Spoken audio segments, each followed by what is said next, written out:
51%, Maricel. Iyan ang halaga ng pagpasok mo sa pamilya namin. Pirmahan mo ito ngayon din kung gusto mong matuloy ang kasal na ito. Ang tinig ni Doña Aurora ay parang hagupit ng latigo sa loob ng tahimik na silid ng katedral.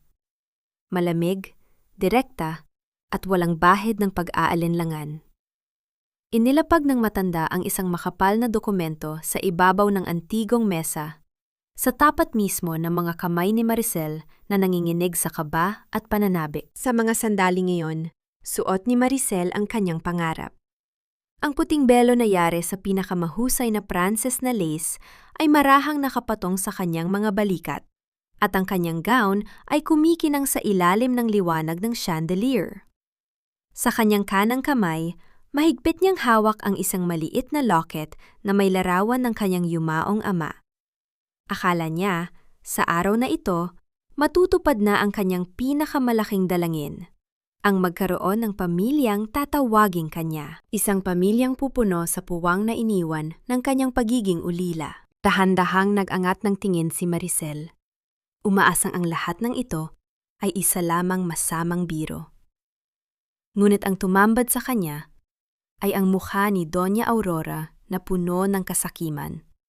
At sa likod nito, ang lalaking pinagkatiwalaan niya ng kanyang buhay at puso. Si Mateo. Mateo, ang tinig ni Maricel ay halos isang bulong, puno ng pagsusumamo. Ano ito? Bakit na yun? Bakit sa ganitong paraan? Imbes na ipagtanggol siya, lumapit si Mateo at hinawakan ang kanyang mga kamay. Ngunit hindi ito ang init na nakasanayan ni Maricel. Ang haplos ni Mateo ay tila isang tanikalang dahan-dahang humihigpit sa kanyang pulso. Mahal, please, huwag ka nang maging mahirap kausap, sabi ni Mateo sa tono ng isang taong nagpapaliwanag sa isang bata. It's just a formality. Businesswoman ka, alam mo kung paano tumakbo ang mundo. Mama just wants security for our future children. Pag-aari mo, pag-aari ko, pag-aari ng pamilya. Isang pirma lang, Maricel, at magiging ganap na tayong isa. Don't ruin our big day over some papers. Ang bawat salitang binitiwan ni Mateo ay parang mga bubog na pumasok sa pandinig ni Maricel at dumretso sa kanyang puso. Ang sakit ay hindi biglaan. Ito ay isang dahan-dahang pagguho ng lahat ng kanyang pinaniniwalaan. Ang lalaking nangako sa kanya ng proteksyon, ang siya mismong nagbubukas ng pinto para sa kanyang pagkawasak. Ang pamilyang akala niya ay tatanggap sa kanya ng buo, ay nakikita lamang pala siya bilang isang puhunan, isang transaksyon na kailangang makuha sa pinakamababang halaga. Naramdaman ni Maricel ang panunuyo ng kanyang lalamunan. Ang mabulaklak na bango ng kanyang bouquet na nakapatong sa tabi ay biglang naging mapait at nakakasuffocate. Ang kanyang paningin ay nagsimulang lumabo dahil sa mga luhang pilit niyang pinipigilan. Ang bawat tiboks ng kanyang puso ay tila isang mabigat na yabag sa isang madilim at walang katapusang eskinita. Para sa seguridad ng mga anak natin, pag-uulit ni Maricel, ang kanyang tinig ay gumaraldal na sa labis na pait. O para sa seguridad ng inyong maranyang buhay, na ako ang nagbabayad simula pa noong una? Mateo, buong buhay ko, pinagtrabahuan ko ang kumpanyang ito. Ito ang huling alaala ng papa ko. At ngayon, hinihiling niyo na ibigay ko ang kontrol sa inyo? Sa mismong araw ng kasal ko, tumawa ng maikli at may halong pangungutya si Doña Aurora. Huwag kang mag-inarte, Maricel. Isang ulila ka lang na pinalad na mapansin ng isang De Castro. Utang mo sa amin ang pangalang ibibigay namin sa iyo. Ang shares na hinihingi ko ay maliit na bagay kumpara sa dignidad na matatamo mo bilang asawa ni Mateo. Ngayon, pumili ka. Ang pirma mo o ang kahihiyan ng isang iniwan sa altar. Tila huminto ang mundo para kay Maricel. Sa labas ng silid, naririnig niya ang marahang tugtog ng organo, ang hudyat na dapat na siyang maglakad patungo sa altar. Naririnig niya ang mahihinang bulungan ng mga bisita, ang tawanan ng mga taong naghihintay sa wedding of the year.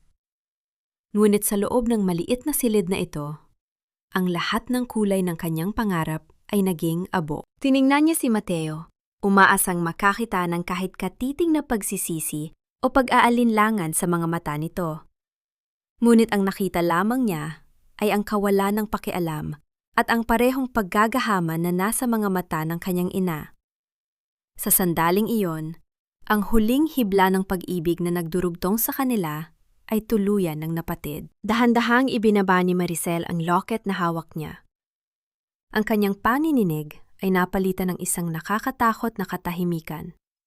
Isang lamig na mas matindi pa sa yelo ang dahan-dahang bumalot sa kanyang buong pagkatao.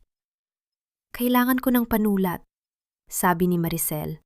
Ang kanyang boses ay naging patag at walang emosyon. Isang tagumpay na ngiti ang sumilay sa mga labi ni Doña Aurora habang mabilis na iniabot ang isang gintong ballpen. Agad namang binitiwan ni Mateo ang isang malalim na buntong hininga ng ginhawa na tila ba isang malaking sagabal ang kakaalis lang sa kanilang landas. Kinuha ni Maricel ang ballpen. Tinitigan niya ang dokumentong magtatakwil sa lahat ng kanyang pinaghirapan. Ngunit bago pa man dumapo ang dulo ng panulat sa papel, isang tanong ang umalingaw-ngaw sa kanyang isipan. Isang tanong na mula sa kaibuturan ng kanyang pagkatao na ayaw nang magpaalipin sa pag-ibig na may kasamang tanikala. Gaano ba kalalim ang sugat na kayang tiisin ng isang pusong nagnanais lamang ng tunay na tahanan? Ang katahimikan sa silid ay naging bingi. Ang lahat ay naghihintay. Ang lahat ay nakatingin.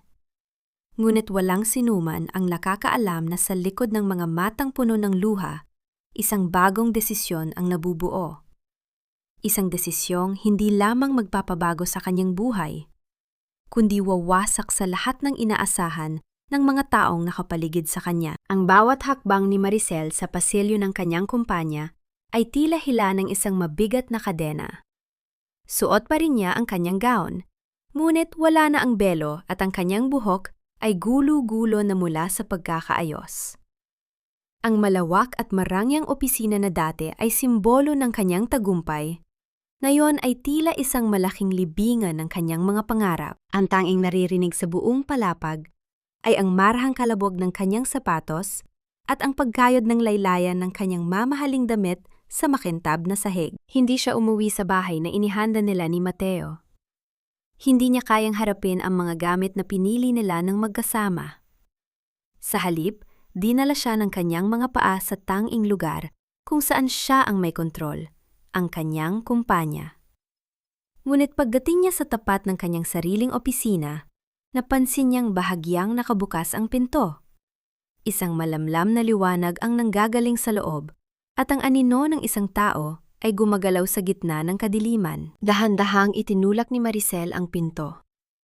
Doon, nakita niya si Tito Romy, ang pinsan ni Mateo na ipinilit ni Doña Aurora na gawing head of logistics. Hawak nito ang ilang makakapal na folder at pilit na binubuksan ang kanyang vault.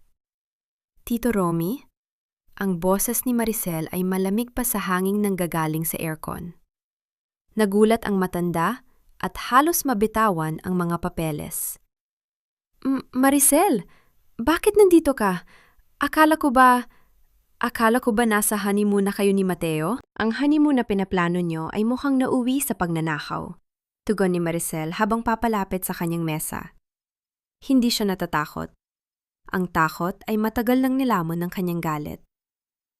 Anong ginagawa mo sa mga files ko?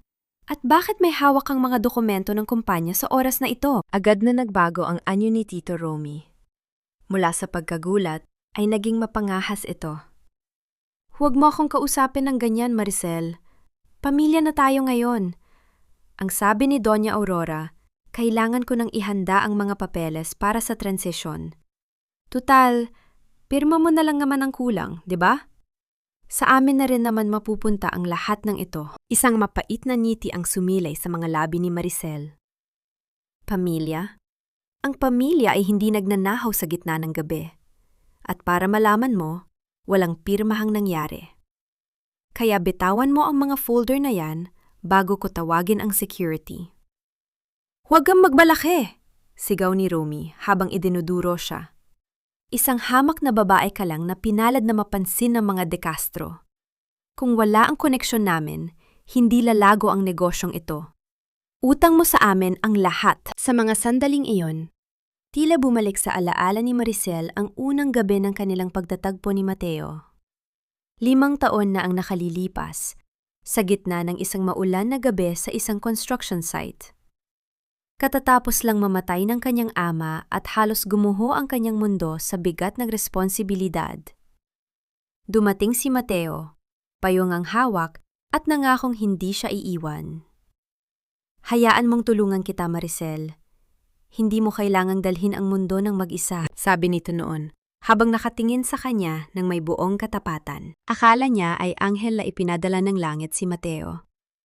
Akala niya ay ang pamilya nito ang magiging sandigan niya. Ngunit habang tinitingnan niya ang sakim na mukha ni Tito Romy, na-realize niya na ang bawat tulong, bawat payo, at bawat pagsali ng mga kamag-anak nito sa kumpanya ay bahagi ng isang masamang plano. Sila ay mga anay na dahan-dahang kinakain ang pundasyon ng kanyang pinaghirapan. Lumabas ka, utos ni Maricel. Ang kanyang boses ay hindi na gumaralgal. Lumabas ka bago ko kalimutan na naging bahagi kayo ng buhay ko.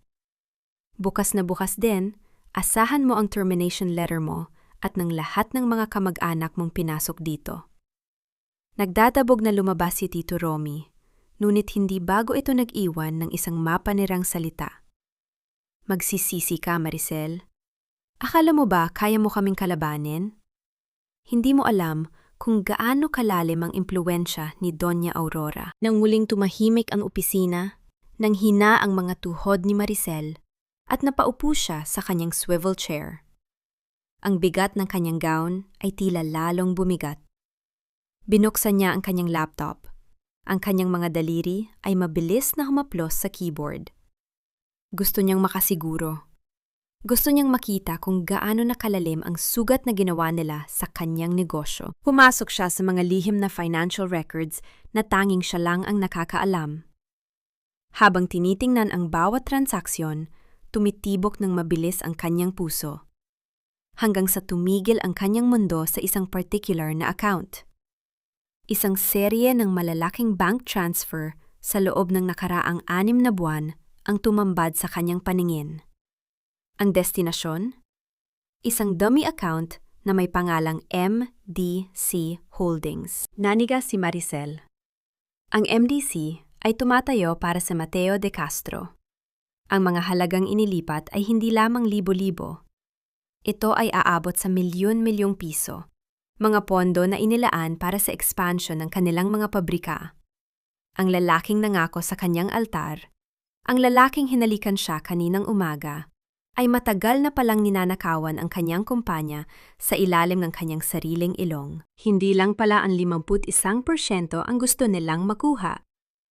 Gusto nilang ubusin ang bawat sentimo ng kanyang pagkatao bago pa man matapos ang kanilang unang gabi bilang mag-asawa. Nanginig ang kanyang mga labi habang tinititigan ang screen. Ang sakit na naramdaman niya sa katedral ay wala pa palang kalahati sa katotohanan ito. Hindi lamang siya biktima ng isang sakim na biyenan. Siya ay pinagtaksilang ng taong pinag-alayan niya ng kanyang buong buhay. Isang mahaba at masakit na buntong hininga ang kumawala sa kanyang dibdib. Sa gitna ng madilim na opisina, ang tanging nagbibigay ng liwanag ay ang screen ng laptop na nagpapakita ng ebidensya ng kanyang pagkawasak. Ngunit sa likod ng mga luhang dumadaloy sa kanyang pisingi, isang bagong apoy ang nagsimulang mag-alab. Mateo, akala mo ba ay mahina ako? Bulong ni Maricel sa hangin. Ang kanyang tinig ay puno ng determinasyon.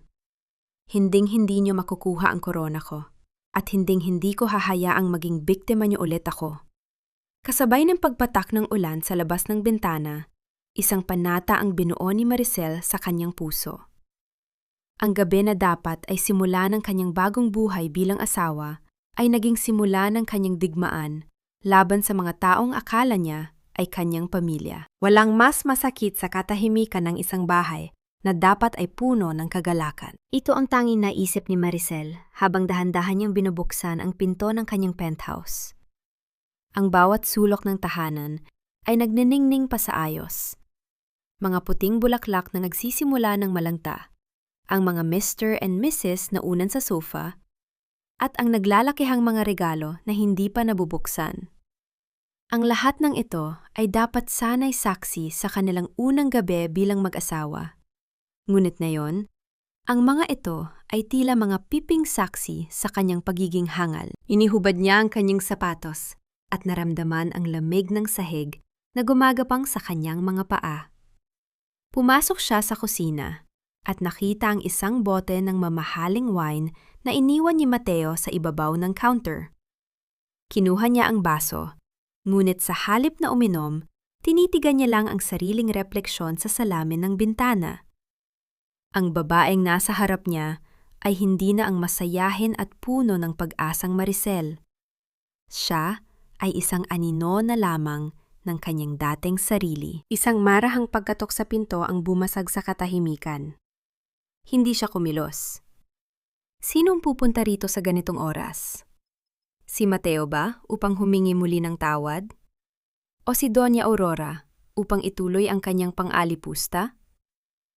Anak, Maricel, buksan mo ang pinto. Ang boses na iyon, hindi ito si Mateo. Ito ay si Nanay Celia, ang matandang may bahay na nagsilbi sa kanyang ama sa loob ng 30 taon. Siya ang itinuring ni Maricel na pangalawang ina. Ngunit pilit na pinaalis ni Doña Aurora sa bahay ilang buwan bago ang kasal sa dahilan na masyadong matanda at hindi na kailangan. Mabilis na binuksan ni Maricel ang pinto at agad siyang nayakap ng matanda. Sa bisig ni Nanay Celia, dun lamang tuluyang bumigay ang matibay na pader na itinayo ni Maricel. Humagulgol siya ng walang tunog. Ang kanyang buong katawan ay nayayanig sa bawat paghinga. Nanay Celia, bakit po ganito? Tanong ni Maricel sa gitna ng kanyang mga hikbi. Ibinigay ko naman ang lahat. Bakit hindi sapat ang magmahal lang? Iginiya siya ni Nanay Celia sa sofa at pinaupo. Naglabas ang matanda ng isang maliit na lalagyan ng mainat na sopas na dala niya. Kumain ka muna, anak. Alam kong wala pang laman ang tiyan mo mula kaninang umaga. Habang pinapanood ni Maricel ang usok na nanggagaling sa pagkain, hinawakan ni Nanay Celia ang kanyang kamay. Ang mga palad ng matanda ay magaspang, puno ng mga linyang dala ng katandaan. Ngunit ito ang pinakamainit na bagay na naramdaman ni Maricel sa buong araw na ito. Maricel, patawarin mo ako, simula ni Nanay Celia. Ang kanyang mga mata ay puno ng lungkot. Dapat noon ko pa sinabi sa iyo. Pero natakot ako na baka sirain ko ang kaligayahan mo. Ang alin po, Nanay? Noong narito pa ako sa bahay, narinig ko si Doña Aurora na kausap ang mga kamag-anak niya sa garden. Sinasabi niya na ang pagpapakasal ni Mateo sa iyo ay parang panalo sa loto. Tinawag kanyang gatasan na hindi mauubusan ng gatas hanggat hawak nila ang leeg mo. At si Mateo, narinig ko siyang tumatawa lang habang sinasabi ng ina niya na pagkatapos ng kasal, dahan-dahan ka nilang itatapon kapag nakuha na nila ang lahat. Nanigas ang buong pagkatao ni Maricel. Ang bawat salita ni Nanay Celia ay parang mga karayom na isa-isang itinutusok sa kanyang dibdib.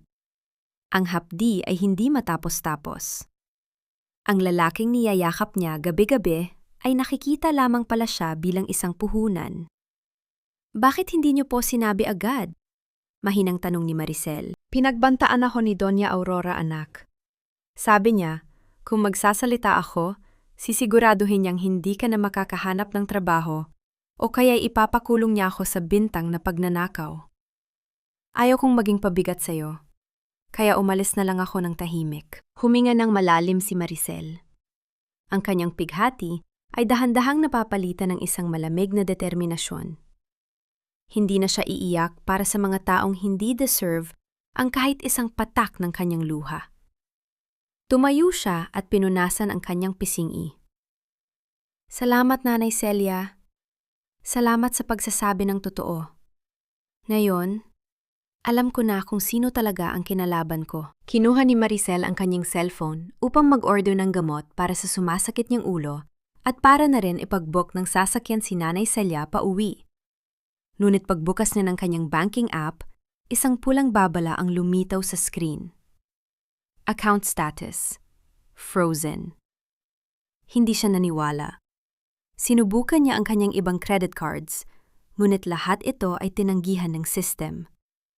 Mabilis siyang tumawag sa kanyang personal banker kahit pahating gabi na. Hello, si Maricel ito. Bakit hindi ko ma-access ang accounts ko? Ang boses ng banker sa kabilang linya ay tila nahihiya at puno ng pag-aalangan. Ma'am Maricel, pasensya na po. Nakatanggap po kami ng legal affidavit mula sa inyong legal representative at sa inyong fiancé.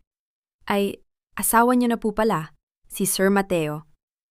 Sinabi po nila na meron kayong temporary mental instability dahil sa stress ng kasal at bilang joint signatory at susunod na asawa, hiniling nila na i-freeze muna ang lahat ng personal at corporate accounts nyo para sa inyong proteksyon. Nabitawan ni Maricel ang kanyang phone sa sahig. Ang tunog ng pagbagsak nito ay tila ang huling piraso ng kanyang mundo na tuluyang nagiba. Hindi lang nila ninakaw ang kanyang pera, hindi lang nila sinira ang kanyang puso. Ngayon, sinusubukan nilang alisin ang kanyang kakayahang lumaban sa pamamagitan ng paggawa sa kanya na magmukhang baliw sa harap ng batas. Napatitig si Maricel sa dilim ng gabi sa labas ng bintana. Ang ulan ay nagsimulang pumatak ng malakas, humahampas sa salamin na tila ba nakikigulo sa bagyong nararamdaman niya sa loob. Nakatayo siya doon, mag-isa, walang pera, at hinuhubaran ng kapangyarihan ng mga taong pinagkatiwalaan niya. Paano ka lalaban sa isang kaaway na alam ang bawat kahinaan mo at handang gamitin ang sarili mong pag-ibig bilang patibong? Maricel, buksan mo ang pinto, mahal ko. Nagmamakaawa ako. Ang tinig ni Mateo ay nanggagaling sa labas ng penthouse, basag at puno ng lumbay. Sa kabila ng makapal na pinto, naririnig ni Maricel ang malakas na buhos ng ulan na humahampas sa pasilyo, isang bagyong tila sumasabay sa kaguluhan sa loob na kanyang dibdib. Nakaupo siya sa sahig, yakap ang kanyang mga tuhod, habang ang madilim na sala ay tanging naiilawan lamang ng kidlat mula sa labas. Dahan-dahang tumayo si Maricel. Ang kanyang katawan ay mabigat. Tila bawat selula niya ay ayaw ng kumilos. Binuksan niya ang pinto at doon ay tumambad sa kanya ang isang lalaking basang-basa. Nanginginig sa ginaw at may mga matang tila nagsisisi. Si Mateo. Ang lalaking. Ilang oras lang ang nakalilipas ay nagnakaw ng kanyang kinabukasan. Bakit ka nandito, Mateo? Malamig ang boses ni Maricel, ngunit sa loob niya, may isang bahagi ng kanyang puso na pilit pa rin kumakapit sa alaala ng kanilang masayang nakaraan. Mahal, patawarin mo ako. Hindi ko ginusto ang nangyari sa katedral. Sabi ni Mateo, habang humahakbang papasok, ang bawat tulo ng tubig mula sa kanyang damit ay nagiiwan ng bakas sa mamahaling carpet. Si Mama, alam mo kung paano siya? Pinilit niya lang ako.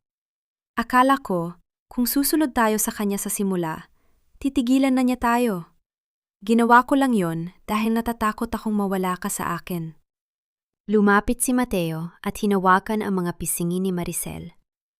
Ang init ng kanyang mga palad ay tila isang lason na dahan-dahang nagpapalambot sa naninigas na paninindigan ni Maricel.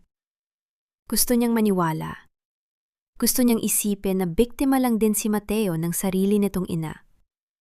Dahil kung hindi totoo ang pag-ibig ni Mateo, wala nang matitira sa mundo ni Maricel, kundi ang katotohanang siya ay naging isang malaking biro. Bakit mo ifinirias ang accounts ko, Mateo?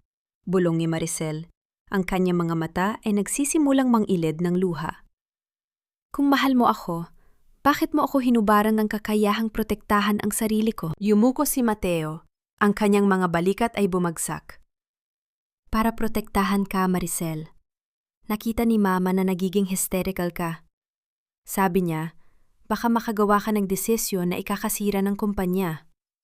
Gusto ko lang na kumalma ka muna. Pagkatapos nito, ibabalik natin ang lahat. Magpapakasal tayo ng tahimik, malayo sa kanila. Tayong dalawa lang. Sa mga sandaling iyon, ang mga salita ni Mateo ay tila isang matamis na awit sa gitna ng isang madilim na gabi. Hinalikan niya ang noo ni Maricel, isang halik na puno ng pangako at pag-asa. Maricel closed her eyes. For a second, she wanted to disappear into his embrace. She wanted to believe that the betrayal in the cathedral was just a nightmare that they could wake up from. Ngunit habang nakasandal ang kanyang ulo sa dibdib ni Mateo, naramdaman ni Maricel ang pag-vibrate ng cellphone sa bulsa ng lalaki. Isang sunod-sunod na notification. Dahan-dahang kumalas si Maricel. Mateo, basang-basa ka. Kukuha lang ako ng tuwalya sa kwarto. Salamat, mahal. Alam ko namang hindi mo ako matitis. Nakangiting sabi ni Mateo. Ang kanyang mga mata ay muling nagliwanag ng tagumpay. Pagpasok ni Maricel sa kwarto, hindi tuwalya ang hinanap niya. Tiningnan niya ang refleksyon ni Mateo sa salamin ng pintuan. Nakita niyang mabilis na kinuha ni Mateo ang kanyang phone at ang bakas ng pagsisisi sa kanyang mukha ay biglang napalitan ng isang mapanuring ngiti. Lihim na sumilip si Maricel nang muling magliwanag ang screen ng phone ni Mateo na naiwan niya sandali sa ibabaw ng mesa sa sala nang maghubad siya ng jacket. Dahil sa lapit ni Maricel, malinaw niyang nabasa ang pop-up message mula sa pangalang Mama Aurora. Good job, Mateo. Alam kong hindi ka mabibigo sa pagpapaamo sa babae niyan. Siguraduhin mong pipirmahan niya ang waiver bukas ng umaga. Huwag kang papayag na matulog siya hanggat hindi mo nakukuha ang gusto natin. Konti na lang at sa atin ang lahat. Ang hangin sa loob ng kwarto ay tila biglang nawala. Ang puso ni Maricel na kanina lang ay dahan-dahang naghihilom ay tila muling dinurog ng isang higanteng maso. Ang bawat haplos ni Mateo, ang bawat luhang ipinakita nito at ang pagpunta nito sa gitna ng ulan ay isa lamang palang mahusay na pagtatanghal. Isang script na isinulat ni Doña Aurora at buong husay na ginampanan ng lalaking akala niya ay kanyang langit. Naninginig ang mga kamay ni Maricel habang hawak ang tuwalya. Gusto niyang sumigaw. Gusto niyang saktan si Mateo. Gusto niyang itapon ang lahat ng gamit sa loob ng bahay. Ngunit sa gitna ng galit, isang malamig na kaisipan ang namayani. Kung itataboy niya si Mateo ngayon, malalaman ng mga ito na gising na siya sa katotohanan. Mas hihigpitan nila ang hawak sa kanya. Mas gagawa sila ng paraan para tuluyang siyang malubog. Huminga siya ng malalim, pinunasan ang kanyang mga mata at pilit na nagsuot ng isang maskara ng kahinaan. Lumabas siya ng kwarto at iniabot ang tuwalya kay Mateo ng may matamis, ngunit mapagkunwaring ngiti. Heto ang tuwalya, Mateo. Magpatuyo ka na. Pag-uusapan natin ang tungkol sa waiver na sinasabi mo bukas ng umaga. Nagliwanag ang mukha ni Mateo. Talaga, mahal? Gagawin mo yon para sa atin? Para sa atin, Mateo. Pag-uulit ni Maricel. Ang kanyang boses ay kalmado, ngunit ang kanyang mga mata ay kasing talim na ng isang labaha. Lahat ay gagawin ko para sa atin. Habang pinapanood ni Maricel si Mateo na magpatuyo ng buhok, isang tanong ang paulit-ulit na umuukit sa kanyang isipan. Isang tanong na magiging mitsa ng kanyang susunod na hakbang. Hanggang saan ang kayang gawin ng isang babaeng wala nang natitira, kundi ang kanyang galit, laban sa isang lalaking, ang tanging sandata ay ang kanyang mapagpanggap na pag-ibig. Ang sikat ng araw na pumasok sa bintana ng penthouse ay hindi nagdala ng init, kundi isang malupit na liwanag na naglantad sa bawat dumi sa paligid. Habang natutulog pa si Mateo sa kabilang kwarto, kampante sa pag-aakalang napaamo na niya ang kanyang biktima, nakatayo na si Maricel sa harap ng salamin. Wala na ang kanyang puting gown. Ngayon, suot niya ay isang matalas na red power suit. Ang kanyang balute para sa digmaang kanyang sisimulan. Ang bawat haplos ng brush sa kanyang buhok ay tila isang paghahanda ng armas. Pinunasan niya ang huling bakas ng luha sa kanyang mga mata at pinalitan ito ng isang titig na kasing lamig ng asero. Sa kanyang isipan, hindi na siya ang babaeng nagmamakaawa para sa pag-ibig. Siya na ang reyna na babawi sa kanyang trono. Magandang umaga, mahal, bati ni Mateo habang naglalakad palabas ng kwarto, naguunat pa at may ngiti ng tagumpay. Handa ka na bang pirmahan ang mga papeles para maayos na natin ang lahat? Humarap si Maricel. Ang kanyang muka ay isang pader ng kawalan ng emosyon. Mauna ka na sa opisina, Mateo. May kailangan na akong tapusin dito. Susunod ako at pangako, magiging isang araw itong hindi nyo malilimutan. Nang makaalis si Mateo, mabilis na tinawagan ni Maricel ang kanyang pinakapinagkakatiwalaang secretary at ang head of security. Sa boses na walang pang-inginig, ibinigay niya ang mga utos na matagal na niyang dapat ginawa. Pagdating ni Maricel sa kumpanya, ang hangin sa lobby ay tila naging mabigat. Ang mga empleyado ay nagbubulungan, alam ang nangyari sa katedral. Ngunit walang sinuman ang nangahas na tumingin sa mga mata ng kanilang boss. Dumiretso si Maricel sa boardroom, kung saan nakaupo na ang lahat ng mga kamag-anak ni Mateo. Si Tito Romy, ang mga pinsan, at mga tiyahin na ipinasok sa kumpanya bilang mga ghost employees. Anong meron, Maricel? Bakit may emergency meeting? Tanong ni Tito Romy na may kasamang pagyayabang habang nakapatong ang mga paa sa mesa. Kung tungkol ito sa budget para sa bagong warehouse, aprubahan mo na para matapos na tayo. Dahan-dahang naupo si Maricel sa dulo ng mesa. Inilabas niya ang isang makapal na folder at malakas itong ibinagsak sa ibabaw ng kahoy. Ang tunog ng pagtama ng papel sa mesa ay tila isang hatol ng kamatayan sa katahimikan ng silid. Hindi ito tungkol sa budget, Romy, simula ni Maricel. Ang pagtanggal ng tito sa tawag niya ay sapat na upang magbago ang ekspresyon ng matanda. Ito ay tungkol sa inyong lahat. Sa loob ng 3 taon, kinain niyo ang kumpanyang itinayo ng ama ko. Nagnakaw kayo, nag-imbento ng mga resibo, at ginamit ang pondo ng mga manggagawa para sa inyong mga luho. Anong pinagsasabi mo? Sigaw ng isang tiyahin ni Mateo. Pamilya kami ng mapapangasawa mo.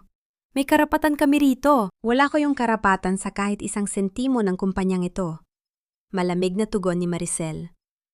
Romy, ikaw ang unang tatanggalin. Susunod ang lahat ng mga De Castro na nasa payroll na ito. Ngayon din, iimpake niyo ang mga gamit niyo.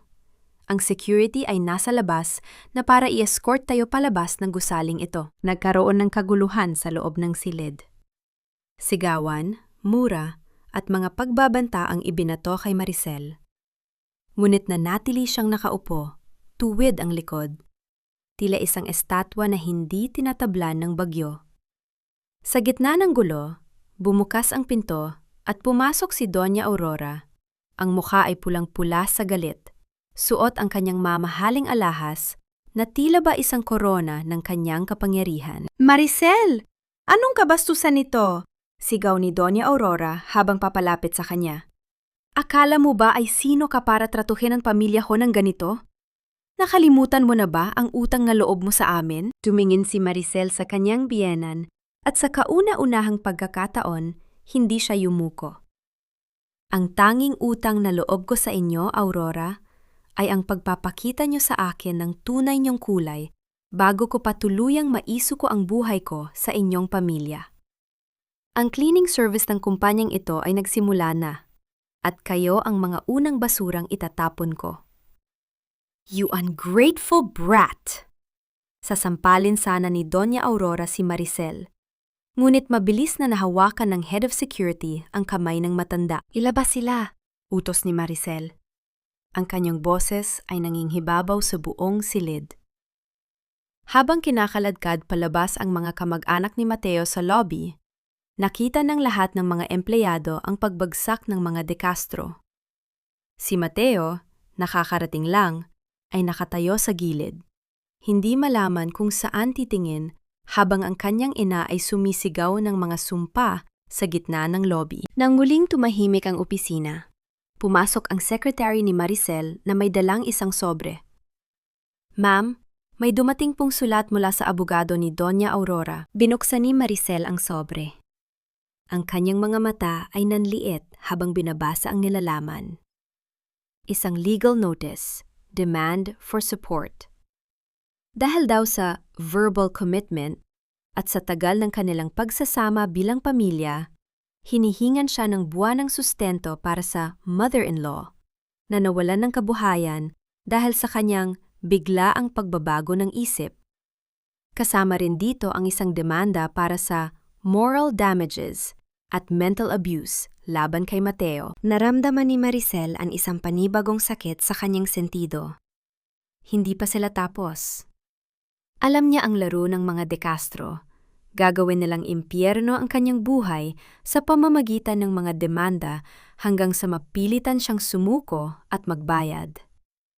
Napatitig si Maricel sa labas ng kanyang malawak na bintana, nakatingin sa mga sasakyang dumadaan sa ibaba. Ang kanyang tagumpay sa pagpapaalis sa kanila sa opisina ay simula pa lamang ng isang mahaba at madugong laban. Paano mo tatalunin ang isang kaaway na walang dangal at handang gamitin ang batas upang nakawan ka pa rin, kahit wala na silang hawak sa puso mo? Walang puso ang babaeng yan. Ginamit niya ang anak ko. Pinaniwala kaming pamilya na kami. Tapos noong nakuha na niya ang lahat, itinapon niya kami na parang basurang may sakit. Ang mukha ni Doña Aurora ay sumakop sa buong screen ng telebisyon sa lobby ng kumpanya. Nakasuot ito ng simpleng puting damit, walang alahas, at ang kanyang mga mata ay mamasa-masa habang humaharap sa isang tanyag na talk show host. Ang bawat salita niya ay tila isang lason na dahan-dahang kumakalat sa bawat tahanang nanonood sa buong bansa. Siya ang biktima. Ang kawawang biyudang pinalayas sa gitna ng ulan ng kanyang mapang-aping manugang. Nakatayo si Maricel sa gilid. Hawak ang isang tasang tsaa na matagal na palang lumamig. Nararamdaman niya ang mga titig ng kanyang sariling mga empleyado na nakatitig sa screen at pasimpleng sumusulyap sa kanya. Ang mga bulungan ay tila mga huni ng bubuyog na hindi tumitigil. Sa mundong ito, hindi mahalaga ang katotohanan. Ang mahalaga ay kung sino ang mas mahusay umiyak sa harap ng kamera. Dahan-dahang ibinaba ni Maricel ang kanyang tsaa. Ang kanyang mga kamay ay nanginginig, hindi habil sa takot, kundi dahil sa bigat ng kawalan ng katarungan. Ang utang na loob, isang konsepto na dapat ay nagbubuklod sa mga Pilipino sa kabutihan, ay ginagamit na ngayon ni Aurora bilang isang patalim upang hiwain ang kanyang dangal. Ang sabi niya, utang ko sa kanila ang lahat. Bulong ni Maricel sa kanyang sarili habang naglalakad patungo sa kanyang sasakyan. Pero sino ba talaga ang may utang sa kanino? Nagmaneho si Maricel palayo sa ingay ng lungsod. Dinala siya ng kanyang mga paa sa tanging lugar, kung saan nararamdaman niyang ligtas siya, sa himlayan ng kanyang ama.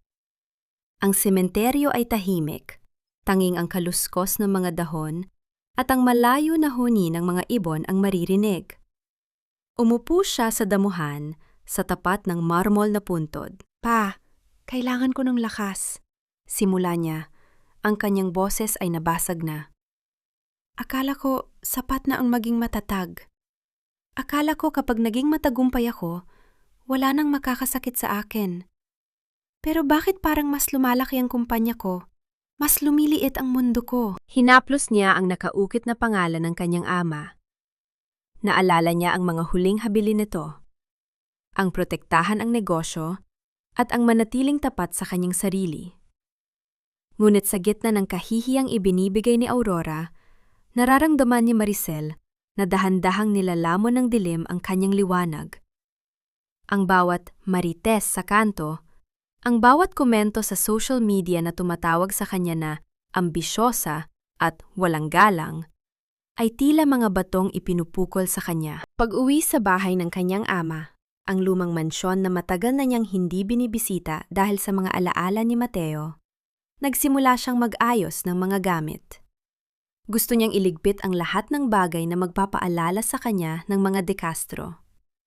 Pumasok siya sa silid-aklata ng kanyang ama, isang silid na puno ng amoy ng lumang papel at alikabok. Habang inililipat ang mga lumang ledger, isang maliit na drawer sa ilalim ng desk ang bahagyang bumukas. May isang nakatagong folder doon. Kulay dilaw na sa katandaan na may nakasulat na pangalan, Aurora De Castro, Personal. Kumunot ang noo ni Maricel. Binuksan niya ang folder at ang kanyang mga mata ay nanlaki sa bawat pahinang kanyang binabasa. Ito ay hindi lamang mga lumang sulat. Ito ay mga kasunduan sa pautang, mga resibo ng bayad na hindi natapos, at mga dokumento ng isang nabigong investment. 10 taon na ang nakalilipas. Bago pa man makilala ni Maricel si Mateo, ang pamilya De Castro ay nasa bingit na ng pagkalugi. Ang kumpanya ng kanyang ama ang siyang nagligtas sa kanila. Ang mansyong tinitirhan na yon ni Aurora, nakasangla iyon sa kumpanya ni Maricel. Ang perang ginamit para sa pag-aaral ni Mateo sa ibang bansa, galing sa isang scholarship fund na itinayo ng kanyang ama. Walang utang na loob si Maricel sa kanila. Sila ang may malaking utang na hindi kailanman nabayaran. Ang bawat patak ng luha ni Aurora sa telebisyon ay isang malaking kasinungalingan.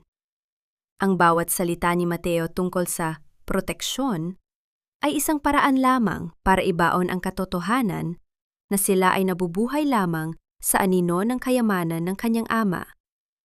Isang mapait na tawa ang kumawala sa mga labi ni Maricel. Hinawakan niya ng mahigpit ang dokumentong iyon. Ang kanyang mga kuko ay bumaon sa papel. Ang sulyap ng liwanag sa labas ng bintana ay tila naging mas matalim. Nakalimutan na ba ni Aurora na ang taong binabastos niya sa harap ng buong bansa ay siya ring taong may hawak ng titulo ng bahay na kinatutulugan niya gabi-gabi? Dahan-dahang tumayo si Maricel. Wala na ang tang-inginig ng kanyang mga kamay.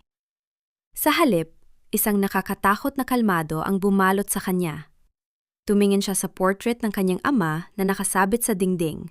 At sa kauna-unahang pagkakataon sa loob ng maraming araw, isang tunay na ngiti ang sumilay sa kanyang mga labi. Pa, salamat. Salamat sa pag-iiwan ng sandata na gagamitin ko para tapusin ang lahat ng ito. Ngunit habang tinititigan niya ang huling pahina ng dokumento, may isang pirma siyang nakita na nagpabilis muli ng kanyang tibok ng puso. Isang pirma na hindi kay Aurora, hindi kay Mateo, kundi sa isang taong hindi niya inaasahang kasangkot sa madilim na sikretong ito. Sino ang tunay na kaaway na nagtatago sa likod ng mga dokumentong ito? At gaano pa kalalim ang mga kasinungalingang kailangan niyang hukayin bago siya tuluyang makalaya? Hindi ito pwedeng mangyari. Ang pirma na ito, hindi ito kay Mateo, lalong hindi kay Aurora. Nakatitig si Maricel sa dulo ng dokumento, habang ang kanyang mga daliri ay dahan-dahang hinahaplos ang tuyong tinta.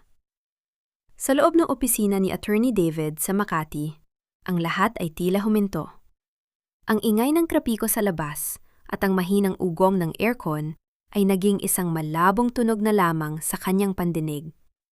Ang pangalang nakasulat sa ibaba ng kasunduan ay Arturo Santiago, ang yumaong asawa ni Aurora.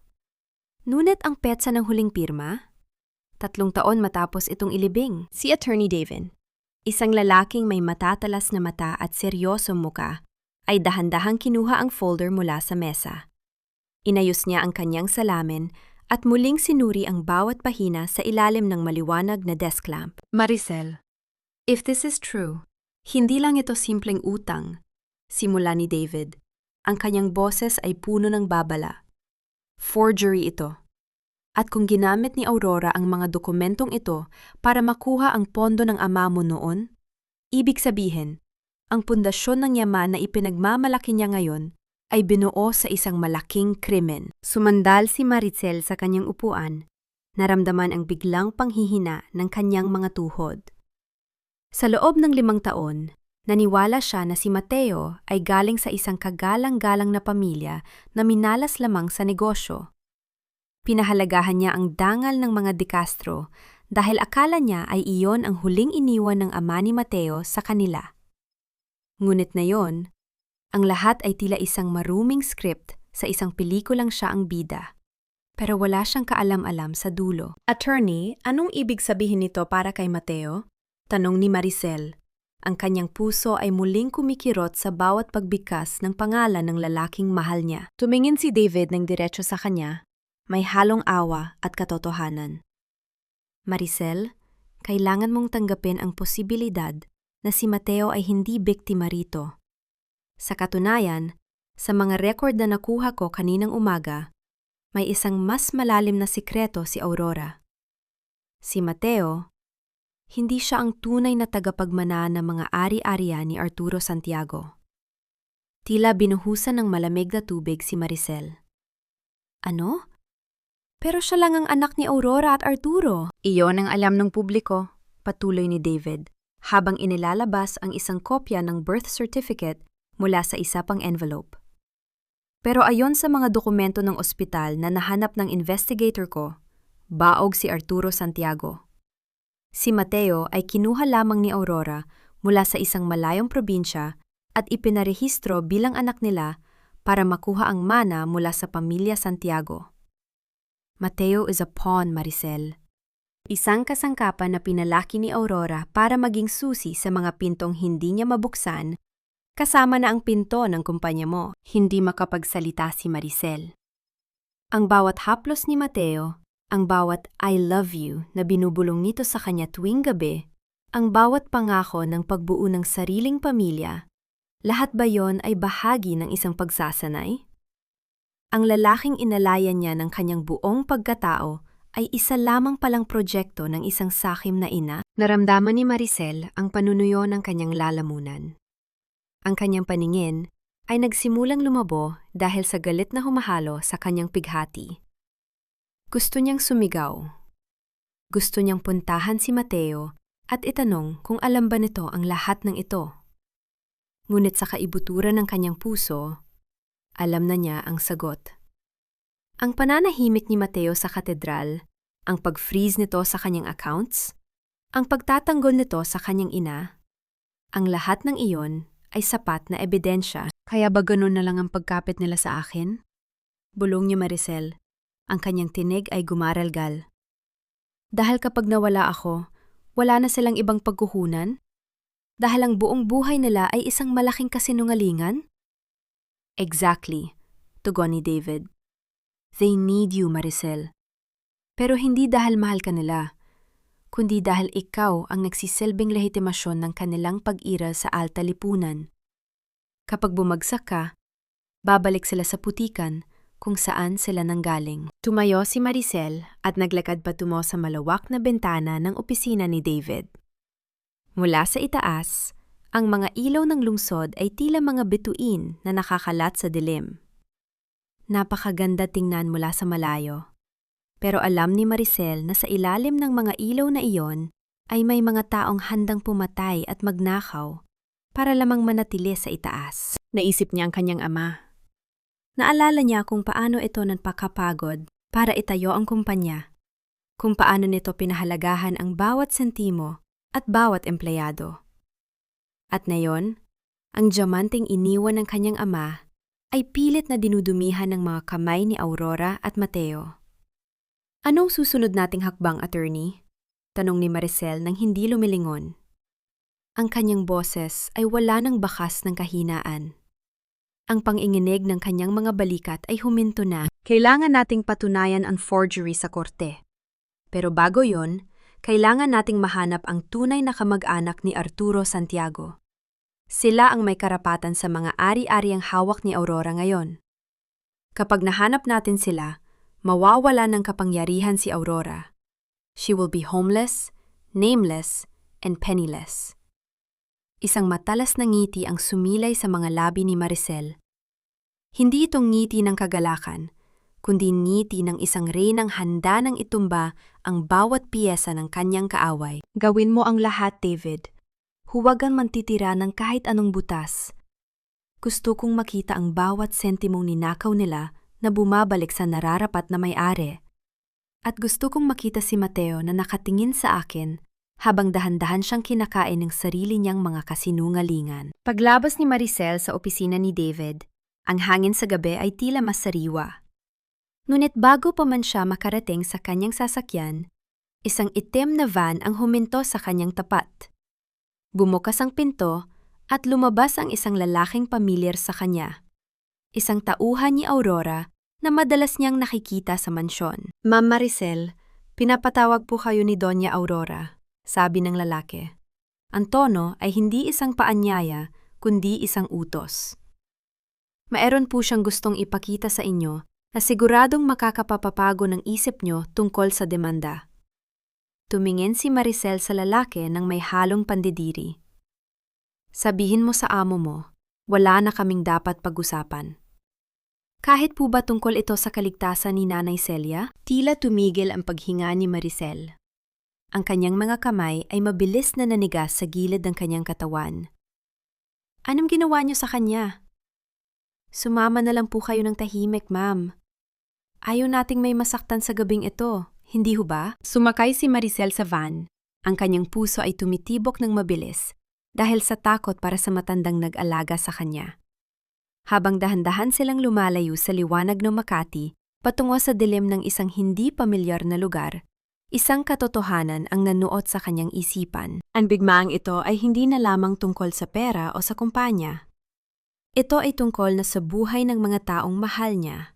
At sa pagkakataong ito, wala siyang kasiguraduhan kung makakalabas ba siyang buhay mula sa kuko ng mga De Castro. Isuko mo ang kumpanya, Maricel? O panonoorin mong mamatay ang kaisa-isang taong nagmamahal sa iyo? Ang boses ni Doña Aurora ay umalingaw-ngaw sa loob ng malamig at maalikabok na bodega. Hindi ito ang maranyang boses na ginagamit niya sa telebisyon. Ito ang boses ng isang hayop na nasusukol, mabangis, desperado at walang awa. Sa gitna ng bodega, sa ilalim ng isang madilaw na bumbilya, nakaupo si Nanay Celia sa isang lumang silya. Nakagapos ang mga kamay at may bakas ng takot sa kanyang mga mata. Nakatayo si Maricel sa harap ni Aurora. Ang kanyang mga kamay ay nakakuyom hanggang sa bumaon ang kanyang mga kuko sa kanyang palad. Ang takot na naramdaman niya kanina sa van ay napalitan ng isang nakakabinging pagpintig sa kanyang sentido. Gusto niyang sumigaw. Gusto niyang sugurin ang matanda. Ngunit ang kanyang katawan ay pila naging paralisado. Hayop ka, Aurora? Bulong ni Maricel. Ang kanyang boses ay halos hindi lumalabas sa tuyo niyang lalamunan. Ito ba ang pagpapakita mo ng utang na loob sa pamilya ko? Ang saktan ang isang matandang walang kinalaman sa kasakiman mo? Kasakiman? Tumawa si Aurora. Isang tawang tuyot at nakakapangilabot. Tinatawag ko itong survival, Maricel. Akala mo ba ipapayag akong bumalik sa hirap? Akala mo ba hahayaan kitang sirain ang lahat ng binuo ko? Pirmahan mo ang waiver. Ngayon din. Ibigay mo ang kontrol ng kumpanya kay Mateo at pakakawalan ko ang matandang ito. Sa mga sandaling iyon, naramdaman ni Maricel ang isang matinding bigat sa kanyang dibdib. Tila may isang dambuhalang kamay na pumipiga sa kanyang puso. Dahilan upang hindi siya makahinga. Ang paligid ay nagsimulang umikot. Ang muka ni Aurora ay naging malabo at ang boses ni Nanay Celia na tumatawag sa kanyang pangalan ay tila nanggagaling sa ilalim ng tubig. Panic attack. Isang bagay na hindi kailanman naranasan ni Maricel sa loob ng boardroom kahit gaano pa katindi ang tensyon. Ngunit na yon, sa harap ng posibleng pagkawalan ng kaisa-isang taong itinuturing niyang pamilya, bumigay ang kanyang matatag na pader. Napaluhod siya sa malamig at maduming semento. Hinahabol ang kanyang hininga habang ang kanyang paningin ay unti-unting nilalamon ng kadiliman. Maricel! Anak! Sigaw ni Nanay Celia, pilit na kumakawala sa pagkakagapos. Hindi alam ni Maricel kung gaano siya katagal na nandoon sa sahig. Ngunit nang muli niyang maidilat ang kanyang mga mata, naramdaman niya ang isang pamilyar at mainit na haplos sa kanyang noo. Nakawala na si Nanay Celia. Hindi dahil pinakawalan siya ni Aurora, kundi dahil tila nagkaroon ng sandaling kaguluhan sa labas at naiwan silang dalawa sa isang sulok ng bodega. Huminahon ka, anak. Nandito na si Nanay, bulong ni Celia. Kumuha ang matanda ng isang maliit na baon mula sa kanyang bulsa isang piraso ng pandesal na itinago niya para sa kanyang sarili. Kumain ka muna, kahit konti lang. Kailangan mo ng lakas. Naupo si Maricel sa tabi ni Nanay Celia, nakasandal sa mga lumang kahon ng tela. Sa gitna ng panganib, sa gitna ng dumi at takot, ang pagkagat sa tuyong pandesal na iyon ang naging pinakamasarap na pagkaing natikman niya. Ito ang golden moment na nagpaalala sa kanya kung ano ang tunay na mahalaga. Hindi ang shares, hindi ang kumpanya, kundi ang pagmamahal na hindi nabibili ng pera. Nanay, pagod na po ako, sabi ni Maricel. Ang kanyang mga luha ay dahan-dahang pumatak sa kanyang pisingi. Pagod na akong lumaban, pagod na akong masaktan. Alam ko anak, pero ang pagod ay hindi nangangahulugan ng pagsuko. Tugon ni Nanay Celia habang hinahaplos ang buhok ni Maricel. Tandaan mo, ang ginto ay kailangang dumaan sa apoy para maging dalisay. Ang sakit na nararamdaman mo ngayon ay siyang magpapatatag sa iyo para sa huling laban. Nabalik ang lakas ni Maricel. Tumayo siya, pinunasan ang kanyang mukha at tinitigan ang pinto ng bodega. Ngunit bago pa man sila makahakbang palabas, isang matapang na amoy ang pumasok sa kanilang mga ilong. Amoy ng nasusunog na chemical. Amoy ng usok. Apoy! Sigaw ni Nanay Celia. Mabilis na kumalat ang apoy sa mga tuyong tela at mga kahon sa loob ng bodega. Ang bawat sulok ay dahan-dahang nilalamon ng kulay kahel na liwanag. Ang init ay nagsimulang humapdi sa kanilang balat. Nagpanik si Maricel. Hinila niya si Nanay Celia patungo sa kabilang pinto. Ngunit ito ay nakakandado mula sa labas. Sa gitna ng usok at kaguluhan, nakita ni Maricel ang isang maliit na monitor sa dingding. Isang lumang CCTV system na tila gumagana pa. Lumapit siya rito. Pilit na tinitingnan ang labas ng bodega upang makita kung may paraan ba para makatakas. Doon, sa maliit at malabong screen, nakita niya ang isang taong nakatayo sa tapat ng main exit. Hawak nito ang isang lalagyan ng gasolina at sa liwanag ng apoy, malinaw na malinaw ang kanyang mukha. Hindi ito si Aurora. Hindi rin ito ang mga tauhan nito. Ang taong nanunood sa kanila habang nasusunog ang bodega, ang taong may malamig na tingin at walang bakas ng awa, ay ang lalaking ilang oras lang ang nakalilipas ay humalik sa kanyang noo at nangakong poprotektahan siya. Si Mateo. Nabitawan ni Maricel ang kanyang hawak. Ang sakit na naramdaman niya sa katedral, ang galit niya sa opisina, lahat yon ay tila wala lang kumpara sa nakikita niya ngayon. Ang lalaking pinag-alayan niya ng kanyang buong puso ay siya mismong nagdiit ng mitsa upang tapusin ang kanyang buhay. Mateo, bulong ni Maricel. Ang kanyang boses ay nabaon sa ingay ng naglalagablab na apoy. Bakit ang taong pinili mong maging sandigan ang siya ring kukuha ng huli mong hininga? At kung ito na ang dulo ng kanyang kwento, sapat na ba ang kanyang galit upang mabuhay siya mula sa impyernong ito? Hayaan mo na ang lahat, Maricel. Mas mahalaga ang buhay mo kaysa sa kumpanyang yan. Sumuko ka na para matapos na ito. Ang mga salitang iyon ni Mateo na paulit-ulit niyang naririnig sa kanyang isipan ay tila naging isang mapait na koro sa gitna ng naglalagablab na apoy.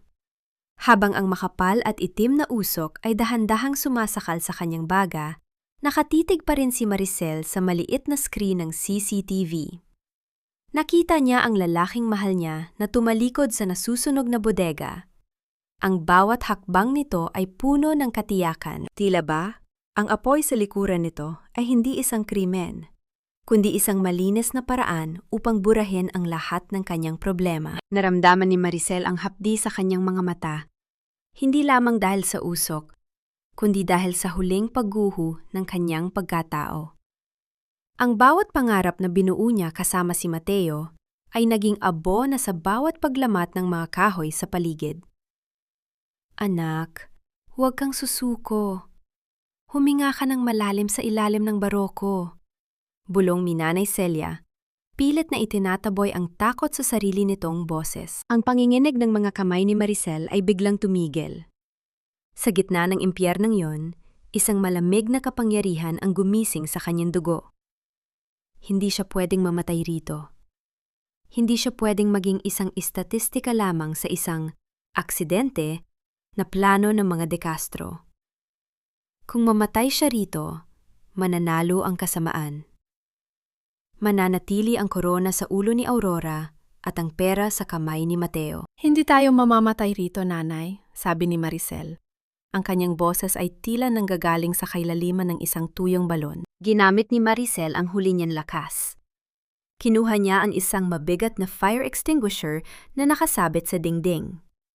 Sa bawat paghampas niya sa nakakandadong pinto, nararamdaman niya ang init na bumabalot sa kanyang balat. Ang bawat pasong tila humahalik sa kanyang braso. Ngunit ang bawat sakit ay naging gasolina para sa kanyang determinasyon. Sa huling malakas na paghampas, ang luma at kinakalawang na kandado ay bumigay. Lumabas silang dalawa ni Nanay Celia, humihingal, umuubo, at puno ng uling ang mga muka.